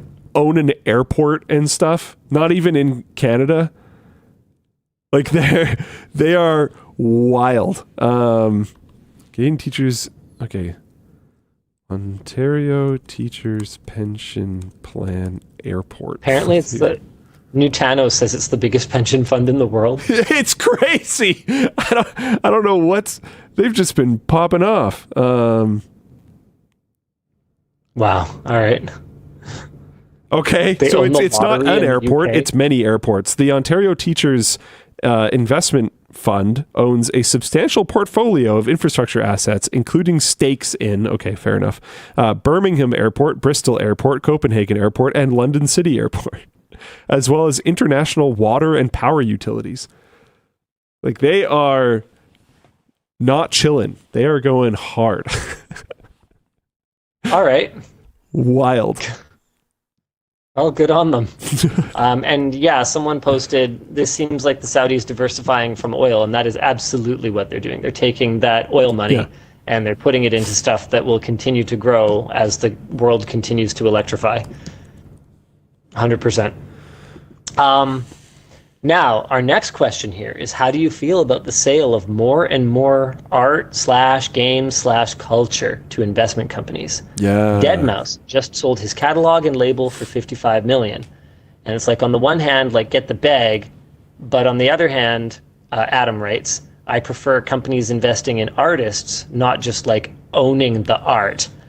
And that's a really good point. And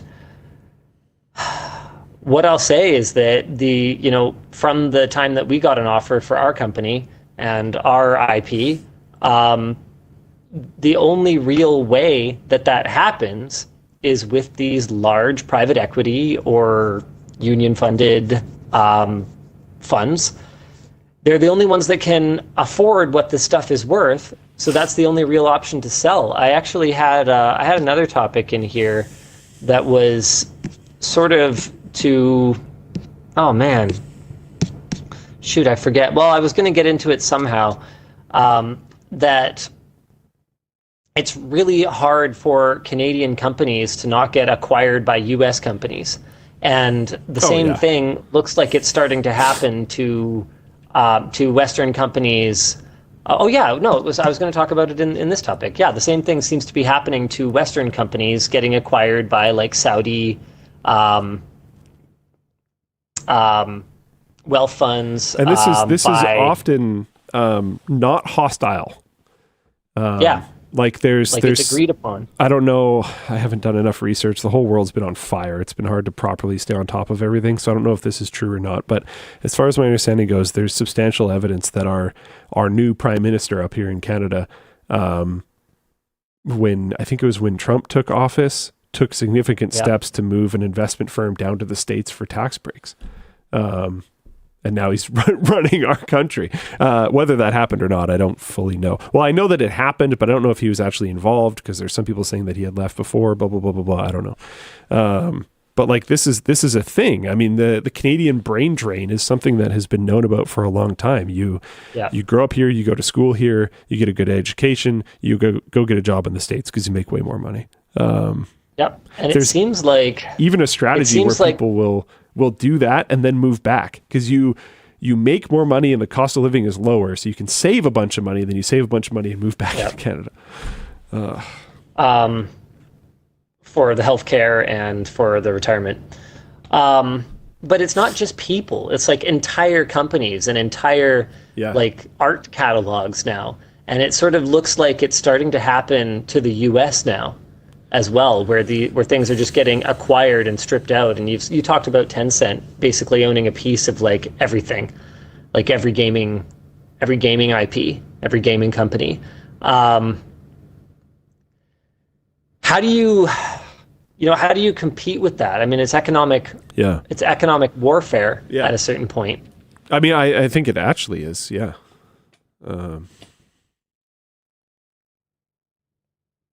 Good luck, everybody. What I will say is there was no way that we were going to get the same offer for LMG from a Canadian investor or from a Canadian company. No shot. That we got from a US-based company.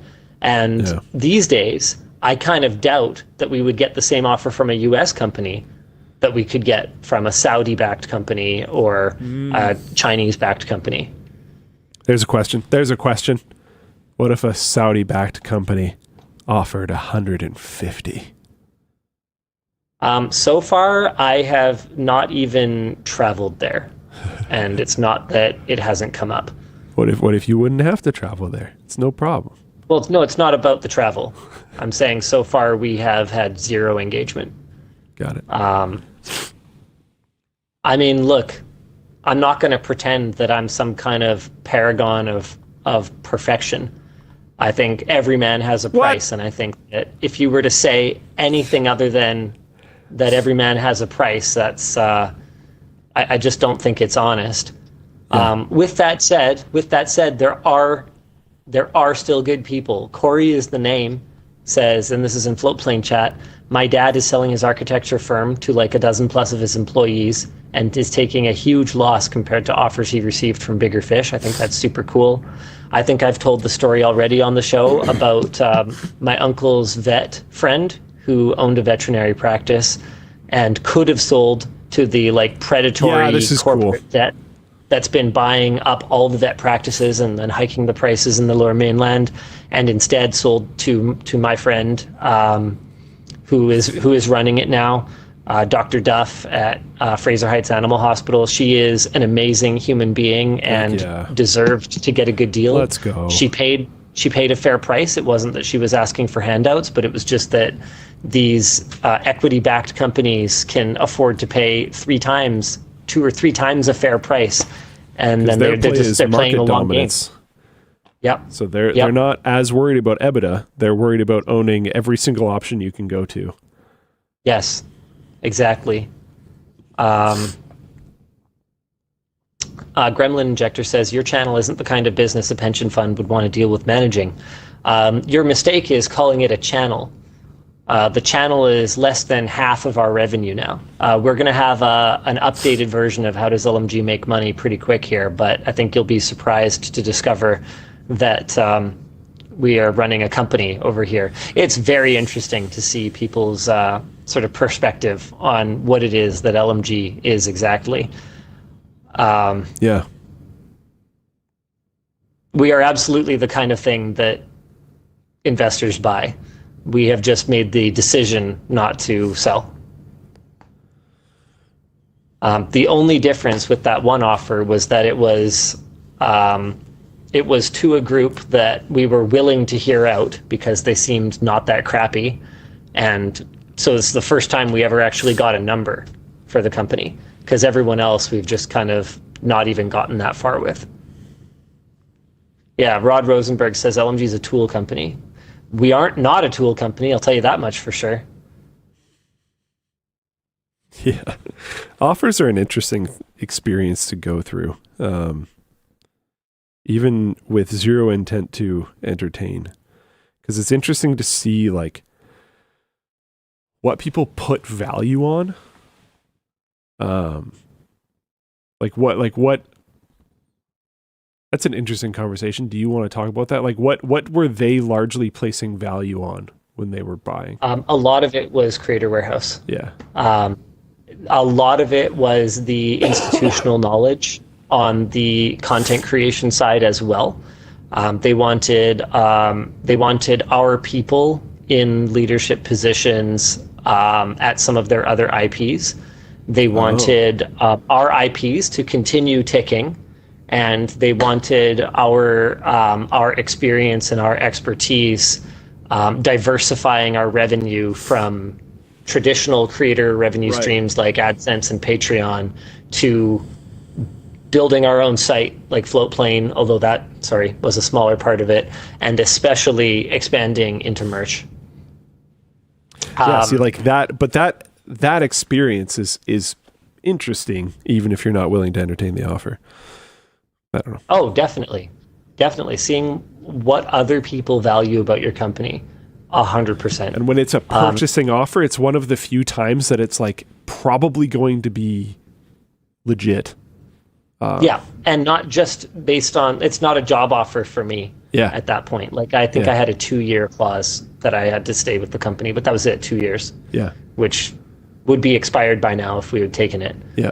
Top Gear 1224 says, did you see the MrBeast business breakdown for the investment request? Yeah, I did see that. I am very surprised that Jimmy is still in like hypergrowth, lose money mode. Not because like I don't think he's doing bigger and bigger things every time, and that's a big part of why you need to keep taking money and you keep losing money, is because you kind of try to use the capital you have to do something even bigger, and you lose money as just sort of part of that process. But because I would think that he would at some point just go, okay, I'm worth $1 billion at this point, maybe this is big enough, but he doesn't seem to have a limit to what he wants to build over there. And it looks like Beast Games was an absolutely enormous success for his company. So I think he's shopping another 2 seasons right now. At the rumored price is $150 million a season. So good for him. Which is really fantastic for new media, to be completely honest. 100%. Well, like completely regardless of what you think of him or his company or anything like that, that is a very big step for new media, because there's a certain layer of like the big heads never took us seriously, even though we can take as many of their views as we want. Yep. We can take as much of their money as they want, etc. But we were never taken seriously as actual professional people who can perform. And clearly it worked extremely well. So now it sounds like the rumblings that I'm seeing is that there's a shift there now. And they're looking actually specifically for content creators, I believe mostly specifically YouTubers, but I'm sure content creators in general. I bet you it would be YouTubers and streamers, just because short format probably isn't going to transfer. YouTube is the closest thing to what they already do, and it's the easiest to understand. Yeah. I mean, in a lot of ways, we are set up not that differently Internet from TV. the other creator companies. You know, you look at stuff like Dude Perfect, you look at stuff like MrBeast. We're just operating at a much smaller scale. For sure. Top Tier says, his YouTube videos are still a loss, but Chocolate is making money. The chocolate made less than I anticipated. Like, his net profit on it was on the lower side of what I would have expected. But my approach to business building has always been sort of almost like anti-growth. Like, it's been very bootstrap, make sure it's sustainable at every stage. And that's not the way to achieve hypergrowth. Whereas he is just like, he's like all in every time. I think he's raised, what was it, like $450 million or something unbelievable like that. We've raised $0. I'll give you $1. I'll raise you $1. Is it really an investment though? If previously your $1, I gave you the $1 in the first place, I'll give you back $1. Don't tell the CRA. Crap. Man. What was I going to say? I had something to say. Do you think a lot of that profit, because I mean, we've talked about this before, you think a lot of that less profit than you'd expect is just because he's like selling through places like Walmart and everybody's got to take their cut? So the distributor's taking their cut, Walmart's taking their cut, etc. Yeah, we bring everything in-house, which improves the sustainability of it from a business standpoint because we're vertically integrated. We control our costs directly. But massively reduces your growth. He like hires a team and pays a lot of people and middle persons and pays for a lot of infrastructure that achieves scale, but doesn't achieve necessarily the same profitability for his company. Like, man, being in Walmart is insane. Like, think about this. Hold on. How many Walmart stores in America? I was talking to someone about this recently because it was a really interesting perspective change for me. When I was talking to someone about this is back when I was at NCIX. I think I was talking to not Taryn, but my other boss about who cares if this brand is in, Best Buy or they have their keyboard in Walmart. Like, the stuff's not selling. I go in there and the shelf display sucks and this and that. And he's like, okay, Linus, look, Walmart has, at this time, according to the AI overview, so take it for what it is, Walmart has 4,615 stores in the United States, including their supercenters, discount stores, and neighborhood markets. If you have your product in Walmart, okay, so let's even take something as cheap as a chocolate bar. What's a Feastable bar? Like $2? Something like that? I have no idea. Sure. Okay, so if every one of those stores sold just one Feastable bar per day, which I think is pretty reasonable. Someone right? in chat responded a little bit too quickly with $1.50. $1.50. Okay, all right. Well, someone else said $2.42. I have no idea. Times point. You know what? I'm going with $2. I'm trusting my instincts. Okay. Right. So that's $92.30. Okay. Times 365. I think it's pretty fair to say that any Walmart would probably manage to sell one Feastable bar a day And if it didn't, it wouldn't be on the shelf. Okay, times 365 means that if every Walmart location sold just one of these chocolate bars a day, it's a $3.3 million business. It is insane, the scale at which companies like this operate. Because as soon as you go, okay, yeah, they could probably sell 10 chocolate bars a day. Okay, now it's a $33 million business. Probably they could sell more than 10. So just being in Walmart at all. There's going to be specific locations where that 10 is a joke. There's going to be other locations where 10 might be a struggle, but like, yeah. Yeah. You are almost immediately, just by merit of having your product in Walmart stores, going to be a bigger company than LMG and Creator Warehouse and Floatplane. Like assuming your product costs, let's say, $10 or $20. Obviously, Walmart is taking a significant amount of that margin. But in terms of just the sheer amount of revenue, like it is, dude, absolutely wild. Yeah.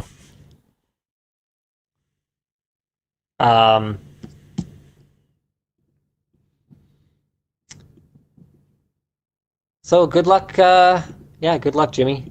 I forget what topic we're even on right now. Who knows? That's not the point. iRobot, more like Die Robot. Roomba maker iRobot claims that it is unclear if the company will be able to survive for the next 12 months.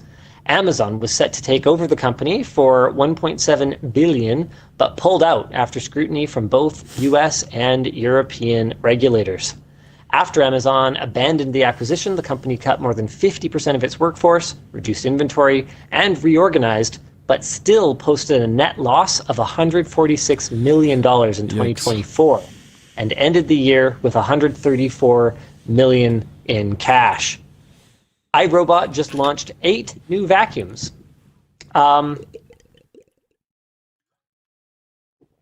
This is exactly why I didn't want to buy that robot sweeper thing for the badminton center. Remember the one that had a subscription and didn't work at all without the app and the subscription? Because I don't care how well your company is doing today. If you can be a market leader and then all of a sudden be in a position where it's unclear if you'll be able to survive the next 12 months, it can happen to anyone. Our discussion question here is, competitors seem to have overtaken Roomba in terms of price and innovation. How can big established players stay nimble to keep competitors from overtaking them? I mean, that's the innovator's dilemma, right? Is you don't want to cannibalize your own product line, so you don't, and then someone comes in and disrupts you. It's one of the things you got to listen to Steve Jobs on, man. Just do it. There's almost no companies that survive 100 years, man. Like that's one of the reasons that I look at like cryogenic freezing, like preservation, and I'm like, dude, you understand that you are basically just like freezing your body in a freezer of a company that literally won't exist by the time any theoretical technology could exist to resurrect you. Anyway, that's a whole other thing. Yeah. I guess that's about it, guys. I don't know. I only dailied a Roomba for a very short period of time because it was at my old house that had a sunken living room, so it just wasn't that useful for me because they couldn't do stairs yet. Does a Roomba really work without the app, or are we just going to have millions and millions and millions of e-waste vacuum robots out there that just don't do anything after this? I have no idea, man. But anyone got a Roomba? Huh? Anyone got a Roomba? I don't. I'm just confused because, like, to me, it just doesn't seem like the market should be that big for these things. Harris83 says you can manually press the clean button and it will zombie around for a while and then return to base. It does, but it loses all its smart functionality. Well, at least it still does something. No. Pavan says you can control an iRobot locally, especially with Home Assistant. Cool. Okay, that's pretty cool. Yeah. The old ones definitely work without an app. Okay, I connect locally to my Home Assistant. Okay, quite a few people talking about Home Assistant in here. But can it? Yeah, can. What about all the mapping and stuff? Like, does any of that work? Yeah, like if you're telling it to engage with the internet, it's not engaging with the internet. Yeah, getting new parts is going to be an issue, Weasel. With that said, I think the ecosystem for these iRobots out there is going to be big enough that it'll be in someone's best interest to produce replacement parts for them. No offline maps. Okay. Interesting. Yeah, Jakit Micro Center says all the parts I buy for my Roombas is from AliExpress already anyway. Well, maybe you're part of the problem. You ever think of that? How will iRobot survive? Well, I mean, that is why the American companies are dying. It's just all these... It's a bunch of Chinese companies just completely dominating robot vacuums, as far as my understanding goes. Oh, yeah, 100%. I'm just confused. Like, we get a ton of like sponsor offers for robot vacuums and stuff, and I'm just confused. Are that many people buying them? I don't see that many people with them. Like, I just, every time, and it's been a while in fairness, but every time I tried to daily one, I just found that it was more work manually faffing about with it than it would be to, I have a built-in vac, so maybe that's part of it, but it was more work to faff about with the robot than to just like grab the vacuum hose and do a quick vacuum. So what are you doing faffing about with the robot? Like I won one at the Christmas party. Tray, you don't have to do anything. Getting it unstuck on like the fluffy carpet we had, like I don't know, just stuff. Like going and fixing the parts that it like doesn't reach, or dust bunnies accumulate. These days are living in apartments that don't even really have carpeted areas. I mean, yeah, fair enough. I mean, the early ones didn't really like handle going under chairs and around chair legs and stuff very well. So there was a lot of manual cleaning left over afterward. It just didn't really save me much time. But like I said, it's been a while. The one that I won from the Christmas party has saved tons of time for us, to be honest, because the whole birds are really messy thing. They're really messy, but they're also it's kind of contained. Yeah, it's not an incredible, like it's not disgusting. It's just a lot of like little poofs of feather or dandruff or whatever else, little budgie poops that are just like dots of very easy to vacuum up whatever. So it's very easy for it to do, but if you don't deal with it, it's like kind of gross and builds up. But if you just have the vacuum just run by every day, it's like, it's fine. Yep, fair enough. Yeah, I don't know. They're really expensive though. Like my theory on the whole robot vacuum sponsor thing was just that they were so profitable. Like I just looked up best vacuum cleaner and there's some Verge article and the top one is 40% off.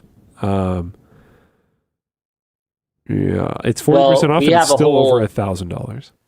We have a whole video coming on that very soon, just like listicles and fair enough. Affiliate revenue and how that whole big discounts, how that whole thing works. I also think here, let's see what Ratings says, because I think Ratings does robot vacuums, and I'd trust them, but I don't trust the listicles. Robot vacuums, okay. Did they also say Roborock is the best? Let's see.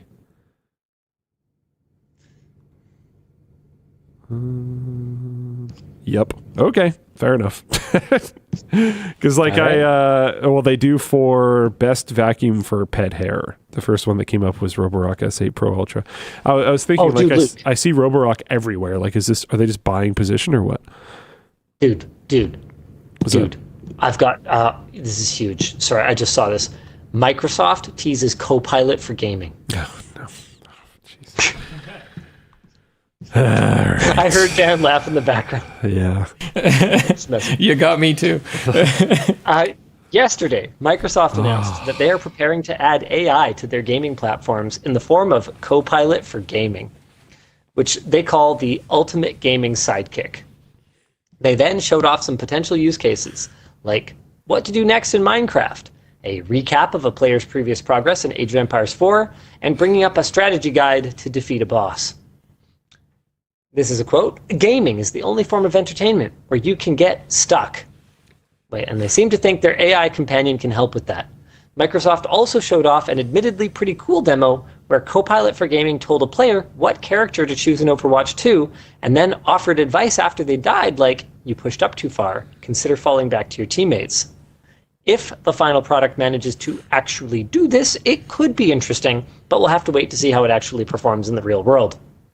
Video game publications were quick to ask the question, hey, how exactly is it getting its information, and from where?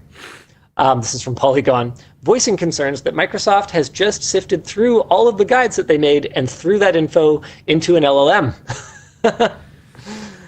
This is an Alex. It probably did. This topic.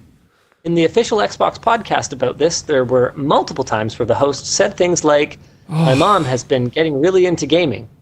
So I think so many times Copilot could just answer this question for her.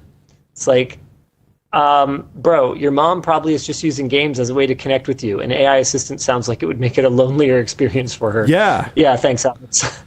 That's the whole reason I don't like this. So great, perfect way to lay it out, Alex. I appreciate that. Thanks for playing with me, Mom. Actually, I don't want to explain this to you. Can you just ask the AI?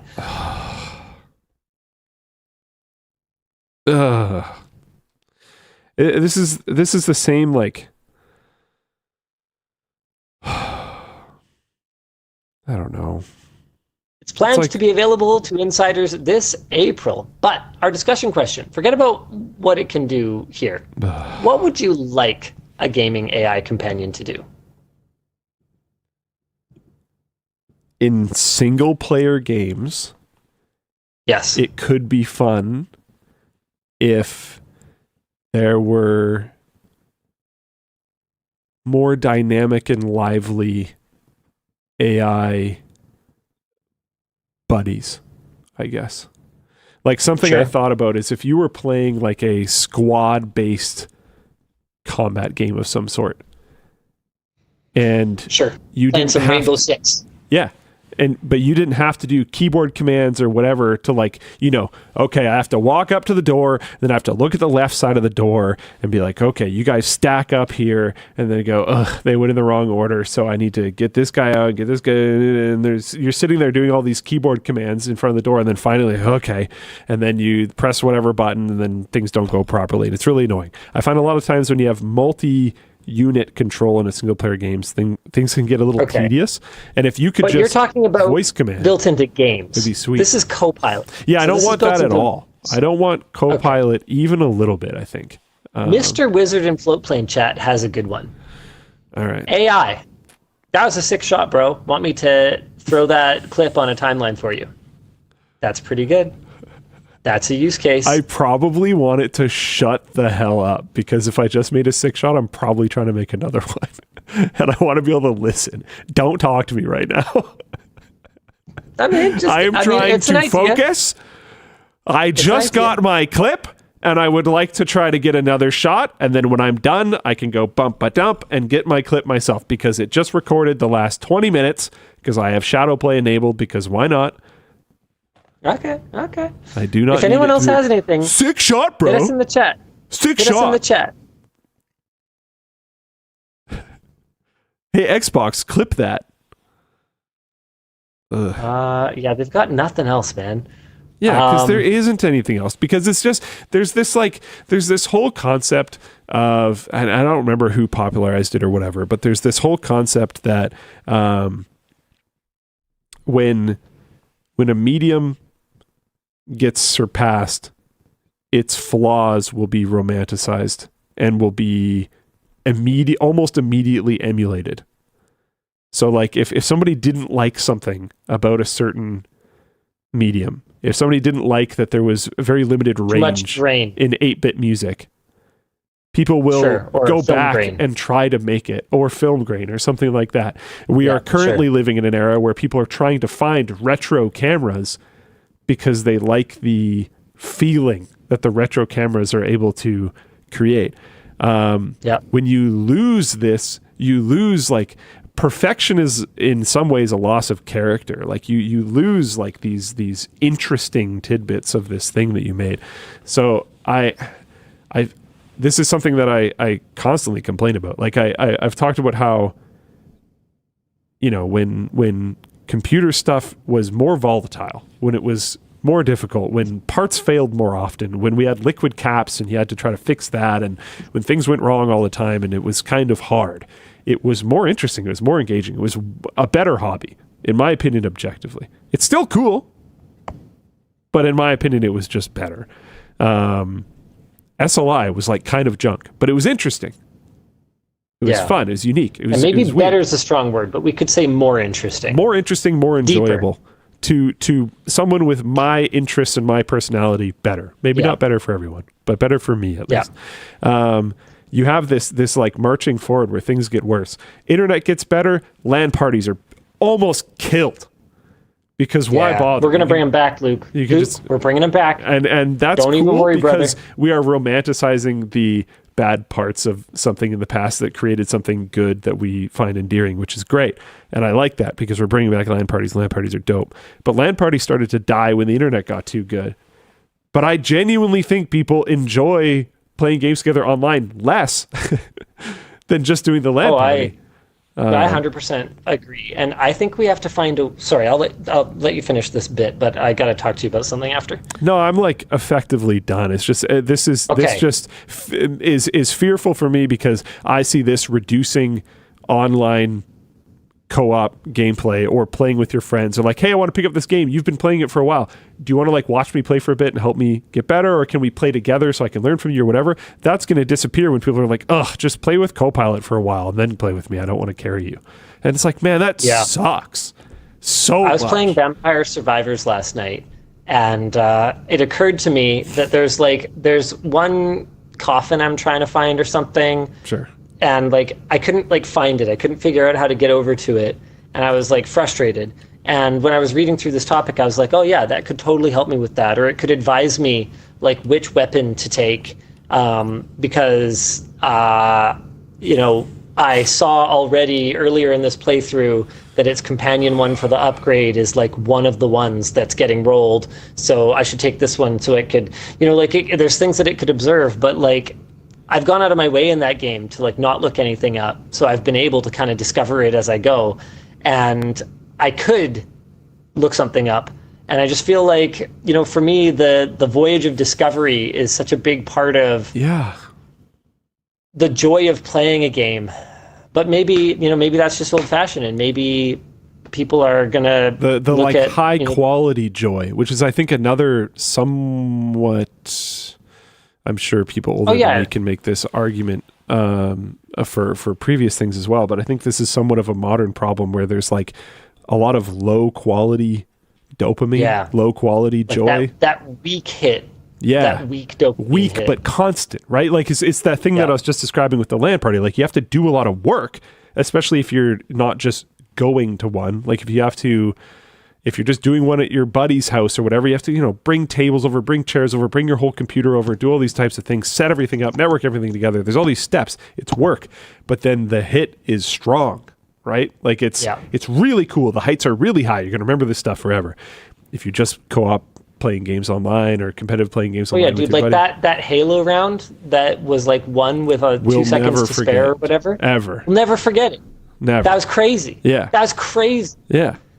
But it's like, that exact same scenario could happen purely online, and it would be cool, but it's not the same. No one else was there. It's not the same. So you lose that social element. The microphone from the person who's screaming and cheering is getting auto gained down. Yeah. You're not seeing the physical presence of people. I think it's like 70% of communication is body language. You're not seeing any of it. Like it's just, it's not the same. You're diluting the experience, and this type of stuff. It's just dread for me. It's just like, damn, we're losing another thing. That's all it feels like. Okay, so here's something I want to figure out for Whaleland. Because one of the best experiences for me, gaming-wise, is like sitting all together, having the teams sit together. You know what I mean? Obviously, I really there's like things that kind of suck about it. Mic bleed or whatever, right? Like you can find issues with it, but like I want to do like some team games where we literally go, okay, I know you have all your stuff set up over there. Too bad. Pick up your computer.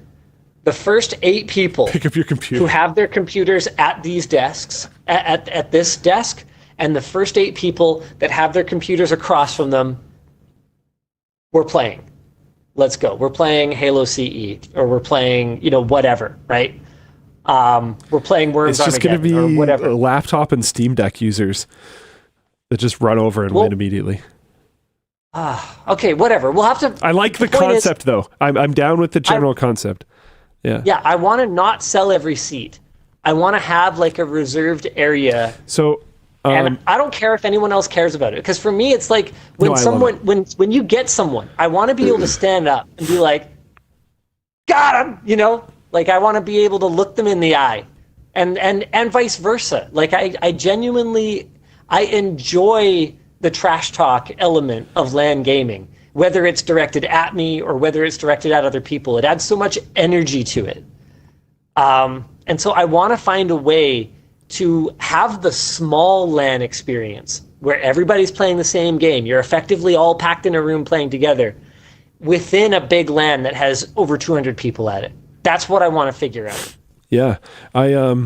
PAX in its LAN prime, in my opinion, not to pun with the prime thing, they had tournament tables. So they would have, generally it was 5. So they'd have 5 computers, and they did back-to-back monitors. So you'd have one team on one side, the other team on the other side. So if you stood up, you're looking at the other team. And they'd have a section that was like that, or they would have a stage, and it was 5 on one side, 5 on the other side. So it's all flat, but then there would be like the big screen that shows the like spectator view or the commentators or whatever would be in the middle, and the teams on each side. Or you're off on the side and you're just facing each other. And they used to do that a lot, and it was sick. And it was this is all a part of the like, it matters, man. I swear it matters. I know it's like weird and seems like romanticized and sensationalized, but I swear it matters. When it's your team's turn and you and all your buddies that are sitting in one part all have to stand up and like leave your kit and walk over to this other area, and now like that team's on the same computers as we are. They have the same peripherals as us. We're sitting on a LAN connection, and it's like me and the boys, or me and whoever. No excuses. And like just the walk over is such a psychological moment. Yeah. Of like you and your friends you've been playing games with for years or whatever, effectively marching over to this other side to put it on the line against these other guys in some game you've probably never even played or haven't played in years. And these other guys across the table, who knows, maybe they have, maybe they haven't, but like you're so invested in that moment. It's so sick. Like I remember just so many of those, because we would sign up for a ton of tournaments all the time just because that part of it was so much fun. I did a Minecraft tournament one time.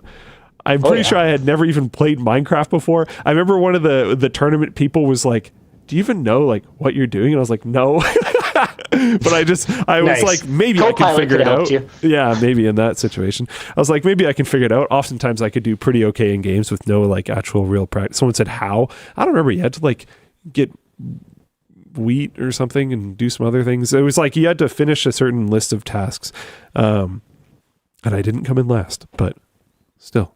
I don't know. There's these like steps involved. When you make things too easy, you very often lose the fun. You lose the quality dopamine.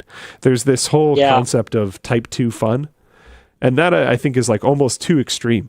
I think sometimes just it can still be easy fun, but if you make it too easy, you just lose all the quality. Yeah. Anything worth doing is work. Yeah, pretty much. Yeah. So it's type the team balance that I want to figure out, because I don't want to have like if we're doing the teams facing each other setup, right? it's really hard to do team balance. It's like, okay, yeah, can you guys switch teams? And it involves like unplugging and moving. Not necessarily unplugging. If you, so I hear what you're saying, and for our events it might have to be unplugging. But at PAX they had computers there already. They had setups there already. That was Intel LAN Fest or whatever though. So it might not be super possible. But that was pretty sick. I mean, I think there's some pretty cool ways. I don't know. I think there's some pretty cool ways you can make it a spectacle too. We could also just build computers and just have standardized setups for it.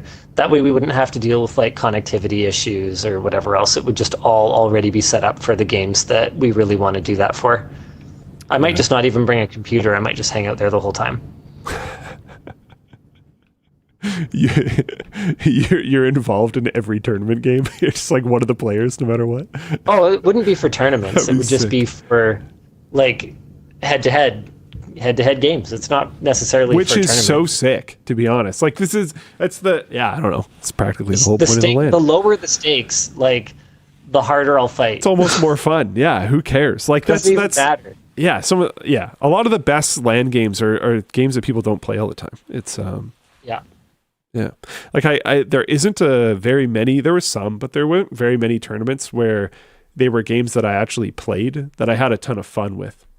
It was mostly games that I didn't really play, but most other people didn't really play either. So that made it cool. We got to try to do that RTS FPS one for you. Yeah. Like we got to just do it. We got to just like draw a line down the middle of the facility and go, okay, let's go. It's so old now, but I would love to do it. Yeah, it would be sweet. All right, what else we got? Oh, LMG community member fixes corrupted WAN VODs. Yeah. User Boy1321 posted on the LTT subreddit that they managed to save roughly 95% of those corrupted WAN shows between 2012 and 2015. To give some context, these files became corrupted due to YouTube retroactively re-encoding older VODs across the platform. They've made a YouTube channel, LTT Archive, which has most of the recovered videos up right now if you'd like to go watch young Luke and Linus. But recently, YouTube has also been testing DRM on their videos as an attempt to circumvent the downloading of YouTube videos, meaning something like this might not be possible in the future. So far, the videos that have seen this happen have had this DRM forced upon those videos, including some videos that are licensed as Creative Commons. So our discussion question here is, are we going to sue the hell out of this guy for re-uploading our content? Yeah. No. What we would do is we would just say, hey, if it's monetized, that's our content, and we should probably get the monetization for it. However, in this case, this is not a decision that I would make on my own anymore. I want to make that very clear. But my inclination would be to just fully leave it alone, just because it was transformative in a sense, in that it retransformed back to the original state after the platform that we were on ruined it. And it's not like we were going to make a ton of money from these anyway. So, they're in full for play the time being. Oh, hey, look at that. Okay, sup, Pug Boy. But this is not a decision that I would make on my own. It is technically our IP, and I don't know what our IP, not rip in pieces. It is technically our IP, and I don't know what the implications are if we don't actively protect it. I know that with trademarks, for instance, that can be a problem. So I don't know. I'm not giving a final answer on that right now, but my inclination is to leave it alone. And then our other discussion question is, if YouTube forces DRM, like forces encryption on media uploaded to the site, who owns it now that it's uploaded? I think YouTube's been pretty clear for a long time that they own the rights for it. It will still be your content, but it will be basically binary. You either upload it to the site and it's available on the site, or you delete it from the site, and that's it. In a way, I could actually see rights holders preferring this system, because then nobody else can theoretically download the content and re-upload it somewhere else. So it does give you, the owner of that content, the ability to control where it is uploaded to, theoretically, but I sincerely doubt that this encryption will remain unbroken for any meaningful amount of time. I found one of the archives that was recovered or restored. Maybe I'll go with that. Let's see. Oh yeah, you and Rich. Both sponsored wearing by Razer Comms. The sponsored by Razer Comms was a crazy throwback. Rich being on the channel was a bit of a throwback. He hasn't been on here in a long time. And then we're both wearing like StarCraft fanboy shirts. And then look at the title. I can't even see it in my preview. It's too small. It's probably late enough in the video. I can just say it. League of Legends porn. Oh my god.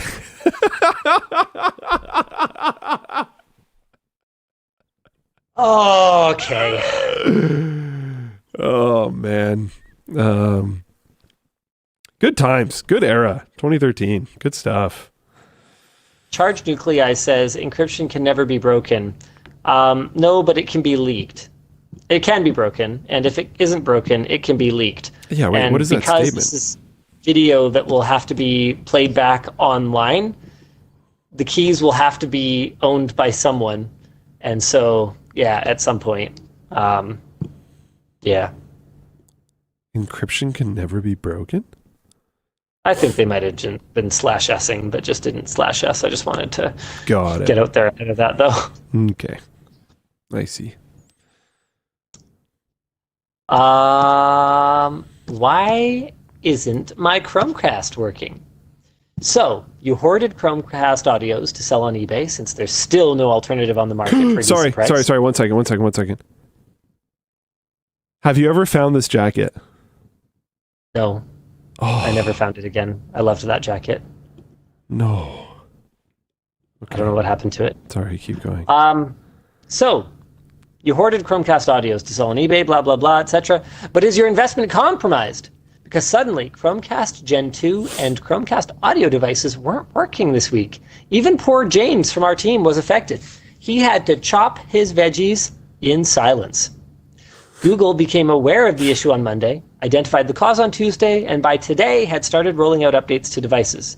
You can force the update by unplugging and plugging back in. Our discussion question is, when will you children learn that owning things and storing locally is the only way? Yeah, it's just not the convenient way. Warner Brothers DVDs are apparently rotting, but Warner Bros. Has acknowledged the problem and is working with consumers to replace defective discs. Although in some cases, the affected titles are no longer in print or the rights have expired, and in those cases, Warner is offering to exchange the defective discs for other titles of like value. Discussion question. How would you like to trade that busted old copy of Casablanca for a shiny new Ernest Goes to Camp? That's about all I have to say about that. That was a rapid-fire topic. And then our last major discussion topic, I think, is after Jeep's in-car ads glitch, Indian company Mahindra shows ads on the dashboard screen. Back in February, the Autopian reported on Jeep vehicles displaying a full-screen ad for FlexCare Extended Care Premium plans appearing on some owners' infotainment systems. They posted a couple of Reddit links from r/ahole-design with screenshots. Do you want to show the screenshots, Luke? Sure. One of the posters noted that the message appears every time the car stops, even if they hit the OK button. Eventually, Stellantis responded to inquiries with this official statement. This was an in-vehicle message designed to inform Jeep customers about Mopar extended vehicle care options. A temporary software glitch affected the ability to instantly opt out in a few isolated cases, though instant opt-out is the standard for all of our in-vehicle messages. Our team had already identified and corrected the error, and we are following up directly with the customer to ensure the matter is fully resolved. With that said, ads being shown on car touchscreens has been a concern for a while. Rushlane reported back in November of 2021 that Indian manufacturer Mahindra had an option for advertisements in their XUV 700. And if you fast forward to present day, a Redditor, Spartan_CreedYT, has posted a picture on r/Cars India showing their infotainment with an advertisement for Scotch-Brite with an Amazon Echo Dot saying, ALEXA, give me cleaning tips, and the Scotch Brite logo beside it. Luke, do you want to show that Reddit post? Yeah. I use Waze in my minivan where I don't have Android Auto, and when I stop, sometimes it pops up ads. It is ridiculously distracting because the human eye, we're predators. The human eye is attracted to sudden movement, and they know that. So when they pop up a thing, it is absolutely designed to draw your eye. And while my phone on its little windshield mount is not that far off of where I'm supposed to be looking, and it does pop up only when I am not moving, it absolutely draws my eyes away from the road. I hate it. I would like this to be illegal. This is one of those cases where... I think it should be. This is one of those cases where being just militantly anti-regulation is just actually stupid. Because if we have no regulation, this is what we get. Laws exist in many cases for a reason. I'm not saying that every regulation is good or that we have the right amount right now. I'm just saying that if you are just 100% opposed to any regulation, you've actually not thought about it enough. Yeah. I have, you know, I've not super knowledgeable about cars, but I've thought about it enough, and I'm relatively certain it's just a battery, and it'll be fine. But my car didn't start today. And oh no, are you going to need a new car? No, I think it's just battery. I'm pretty sure it's just battery. I was like, my gut reaction was like, no way, it's just battery. I just put in a new battery. And then I thought about it. I was like, I put in a new battery at the start of COVID. I did not just put in a new battery. It's been a while. I think it's fine. It might be the battery. Let's check it after the show. Oh, it's not here. Oh, your car did not start. Yeah. Oh. You didn't jump it and then came to work. Think about, well, yeah, no one was there. Nobody was there. I had to take an Uber. Do you want to ride home? I might be down. That would be sweet. Thank you. I'm also sick though, so I don't know. Maybe I'll sit in the trunk. Yeah, cool. Cares? Perfect. I'm down. I saw someone posting in chat about the apparently Google Timeline has been deleting people's histories even after agreeing to the new terms back in December. So I was checking mine. Mine's still here. I actually care an irrational amount about my Google Timeline. It's like, a history of all the places that I've gone, which is a few places over the years. And it has all of my work trips and stuff. I'd be super not stoked if my timeline was deleted. I still have it. But yeah, apparently some of them have been getting deleted. That's a bummer, because it's kind of my journal in a way. Andrew Candy says, "Yep, my timeline history is completely gone. I'm pissed." Yeah, I don't blame you. Hessler says, same here. I started doing this self-hosted. Yeah, okay. Apparently you can use Google Takeout to get it as an export and then import it back in. Oh, that is so annoying. How much work was it for them to hold on to this? Really?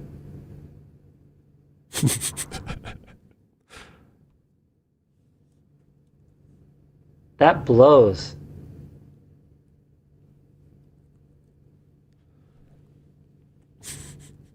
Sort by most visited. What are the places I go to most? Shopping, then food and drink, then hotels, then attractions, then sports, then culture, then airports. Yeah, a lot of airports. Let's see. How do I even find this? Timeline? Yeah. Is it in Maps? Oh, you go to Google Maps, yeah. And then you click on your profile picture. Okay. And then you go to your timeline. There it is. I've done it before, I just didn't remember. Okay. How do I find my ranking thing? Insights? I think I had it under places. Places? Yeah. Oh, man. I've apparently visited 185 cities. That's crazy. That is pretty nuts. Remember too, though, that like San Jose and Santa Clara and Sunnyvale all count as cities. Yeah. Surrey and Richmond and Vancouver are technically cities. Like, yeah, sure, whatever. Yeah. Mine is shopping, food and drink, airports, sports, culture, hotels, attractions, in that order. A lot of airports. You're airport king then. Yeah. When the heck was I ever in Calgary? That must have just been a layover. 7 years ago. Yeah. I've been to Calgary International Airport, a Shell gas station, and White Spot. Oh, that's right. That was from the Banff workcation. I have been to Calgary. All right. Why is Banff not on here? Well, okay. Good try, everyone. VP said invest in a jumper pack, saved my butt several times. Honestly, man, I've thought about it like so many times. I just never pulled the trigger, which... Jumper pack? Yeah, you can jump yourself, basically. For the car. Yeah, I have one in my garage. I don't keep it in my car because I'm an idiot. Yeah, like I'm clear when I get a new battery this time, I will clearly just also get one of those. I've been aware of it. I don't know why I haven't pulled the trigger on that. I'll figure it out. There's clearly a few actual like, hey, I work in a shop car people. I've already gotten a good recommendation on a battery. Does someone have a good recommendation on a jumper pack? I'm doing that thing from earlier, right? I'm not. I like car stuff. I watch some car YouTube stuff, but I'm not highly knowledgeable of it. Well, they cost money. Yes, but see, it can also save money because I had to get an Uber to get to work today. And that sucked. I did not like that expensive money. Whereas a jumper pack can bail me out of bad situations and save me money on Ubers. Our final topic, Apple's at it again. They have delayed some of their AI-powered personalized Siri features until later this year. Some reports say indefinitely, and some people within Apple's AI division have reportedly said the features might get cancelled outright. Apple has pulled the Bella Ramsey video advertising the feature and added a disclaimer to the iPhone product pages. People are mad and have accused Apple of false advertising. Our discussion question is, how are you? I'm proud of you for making it this far on the WAN Show, Doc. I don't really have a discussion question. I just hope you're having fun. Love it. Thank you for that. Here's my question. Yes, we should be mad at Apple for advertising features that they are delivering late or won't deliver at all. Who, Tesla? But when we think about the amount of money involved, where is this outrage from the Tesla user base? Seriously, though. Almost got him. Oh, I thought you were just hard ignoring me because you were like, no, I won't be baited. And then you just dove in. Oh. Like, wow. It is mind-blowing to me that it is not... Okay. Is Tesla speedrunning going out of business right now? Maybe. It kind of seems like it. It kind of seems like it. Oh, dude. It's already lost all of the gains since the election. Apparently today it's up almost 4%. Yeah, but... The 1 month is down 29%. Even a dead cat bounces if you throw it at the floor hard enough. I noticed this a few days ago. Okay, so the scales are nuts. And like, I am not investment boy, so I'm sure people are going to be like, you don't know stuff. And that's 100%. You're right. I don't. But look at this. 1 day, okay, it's up almost 4%. 5 days, yeah, it's down 1%. 1 month, it's down 29.5%. 6 months, it's up 10%. Year to date, down. 1 year, way up. 5 years, way up. That's kind of obvious. But it's just like, yeah. Whoa. The fact that it is up 10% from 6 months ago is interesting to me. Did you see the Tesla commercial on the front lawn of the White House? I sure did. It's all computer. It's all computer. It's just all computer. Shraf2K says Linus gets full credit for being an early Elon hate adopter. I don't hate him.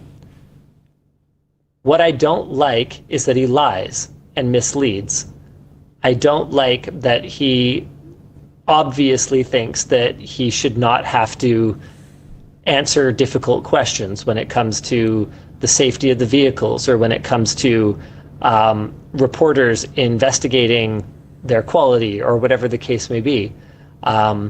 He thinks it is amusing to reply with a poop emoji to real questions that deserve answers. These are things that reveal his character. I don't respect those aspects of his character. I don't hate him. I literally bought a Model Y for my in-laws because they wanted one. I have voted with my wallet that if the product is good enough, clearly I'll buy it. But what I have said for years and years and years is that he has revealed his character. His character is that he thinks he is beyond being questioned. His character is that he doesn't believe in the value of worker protections.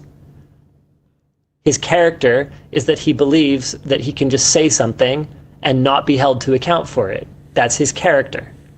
We wouldn't be friends. But I don't hate him.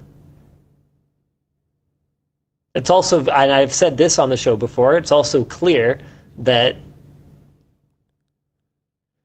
know what? I'm not going to repeat my previous statement, but what I'll say is this.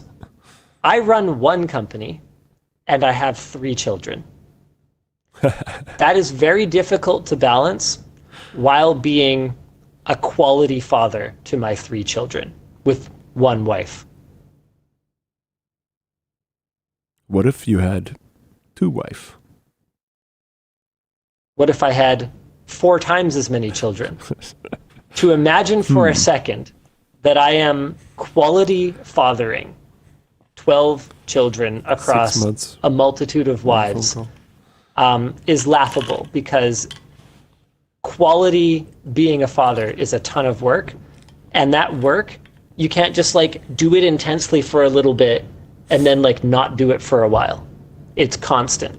And all of the dads out there watching this are going to know that.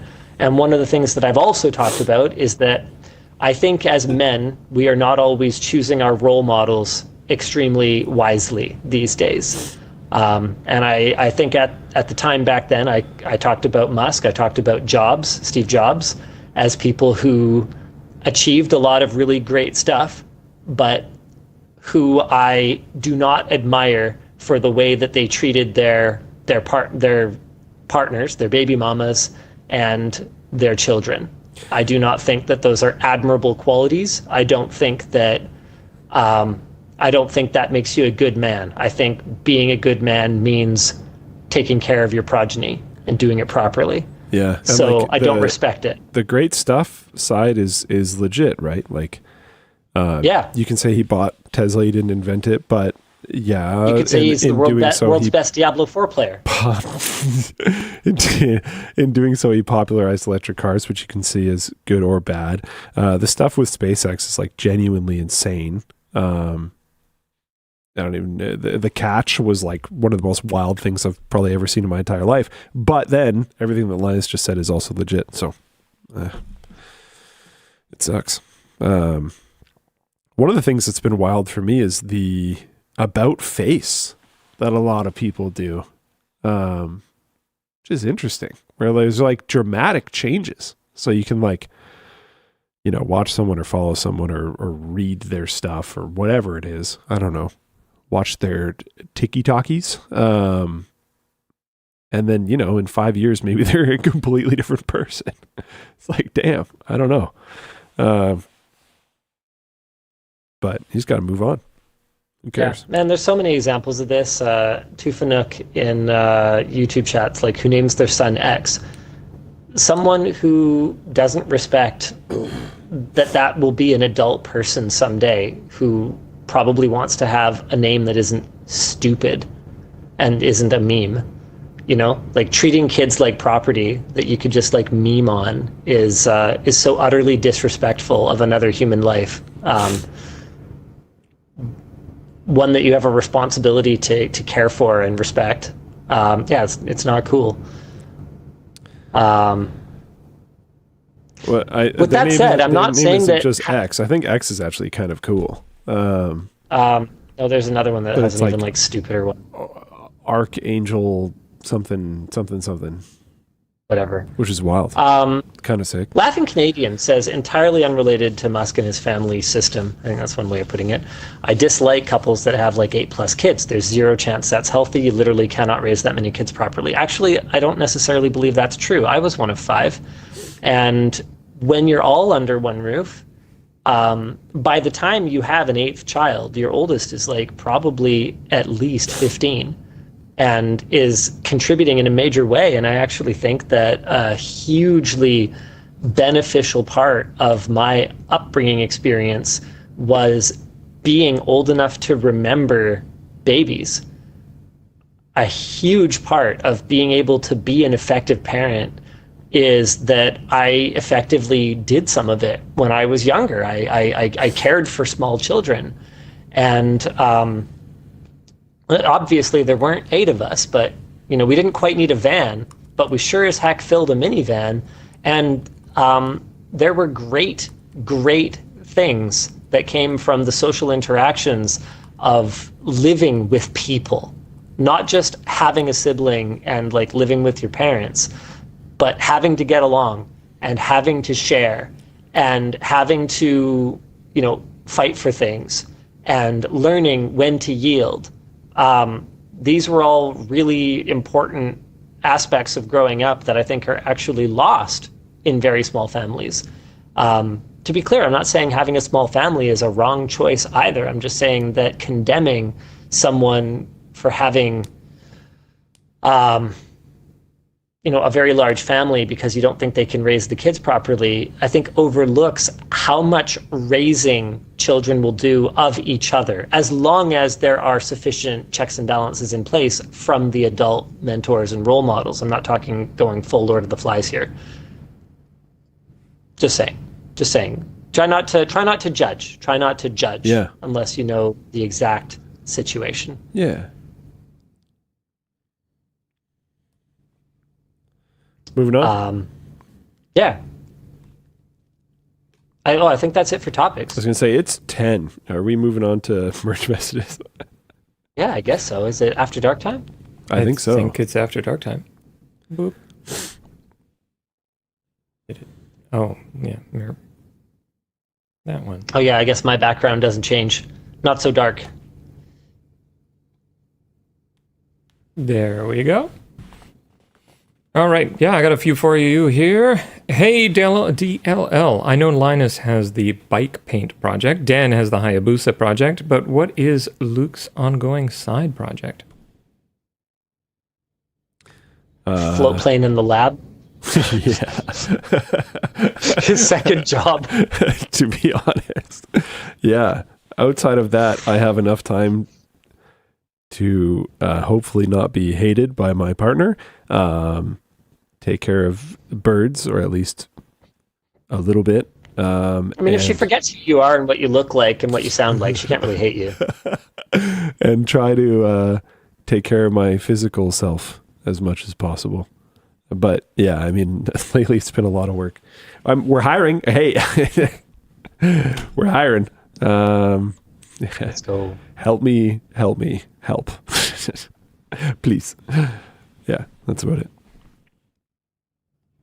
Hey, WAN Show. With the new Zeus GPU being floated, what are your thoughts on how this will shake up the GPU market if it successfully launches? I'll believe it when I see it. I'm not putting a lot of stock in those claims. We saw, what's it, Moore Threads, the Chinese GPU company that managed to build a functioning GPU, which was more than I expected, but come on. I think it's pretty clear from their efforts and from just what we know, because we just know that building a GPU in hardware is not the hard part. Look at what Intel did with the ARC. They built the ARC GPU. There it is. It's an ARC GPU. But even with Intel's literal decades of experience on the software side, it was still an enormous challenge. to get that thing over the line and get it performing half decent. So yeah, sure, whatever. Good luck, guys. Hi, Dan, Luke, and Linus. Question for Linus. I have the original carabiners on my backpack. Not really a question. Wait for Linus, don't interrupt. Should I go ahead and replace them with, even though they're okay? It's up to you, man. You could totally replace them, or you could totally not. I replaced the one on mine that broke, so my backpack looks stupid. I can't say I would recommend that, but it's a. I was going to say it's a free country, but I have no idea where you're from. But do whatever you want. It's your backpack. I didn't talk about this a lot because I didn't want to dissuade people from doing it, but I think it's been long enough now that I can talk about it. I use the backpack all the time, and I had never had any problems with any of my carabiners until you're coming back from Disney, and one of the TSA ladies cranked one of the carabiners for no reason. I don't know. Maybe she knew. No, there's no way. But just and shoved her thumb through it, and I was like, "What?" And I kind of grabbed it and pushed it back, and it's fine, luckily. But I was certain it was just going to get snapped right off. And I tested it a bunch of times. It seems okay, but I think I was lucky more than anything. It was originally completely past the post. It was out. I was just it was probably 1 or 2 millimeters further, and it would have been permanently broken. But yeah, outside of that close call, they've all been fine. Hi, Linus. I recently cleared FF7 for the first time, and boy, it is a lot of busted exploits. Do you have a particular exploit or trick for an older Final Fantasy or other game you like to take advantage of? I don't actually love taking advantage of exploits because I like to play the game kind of the way that I use the term good faith a lot, but it's kind of it kind of is like a catch-all term for how I like to engage with things and how I like to be engaged with. So I like to play a game at least the first time around. Obviously it's fun to find broken builds or whatever, right? But I like to play a game the way that the developer kind of intended for it to be played through, what they thought was supposed to be fun.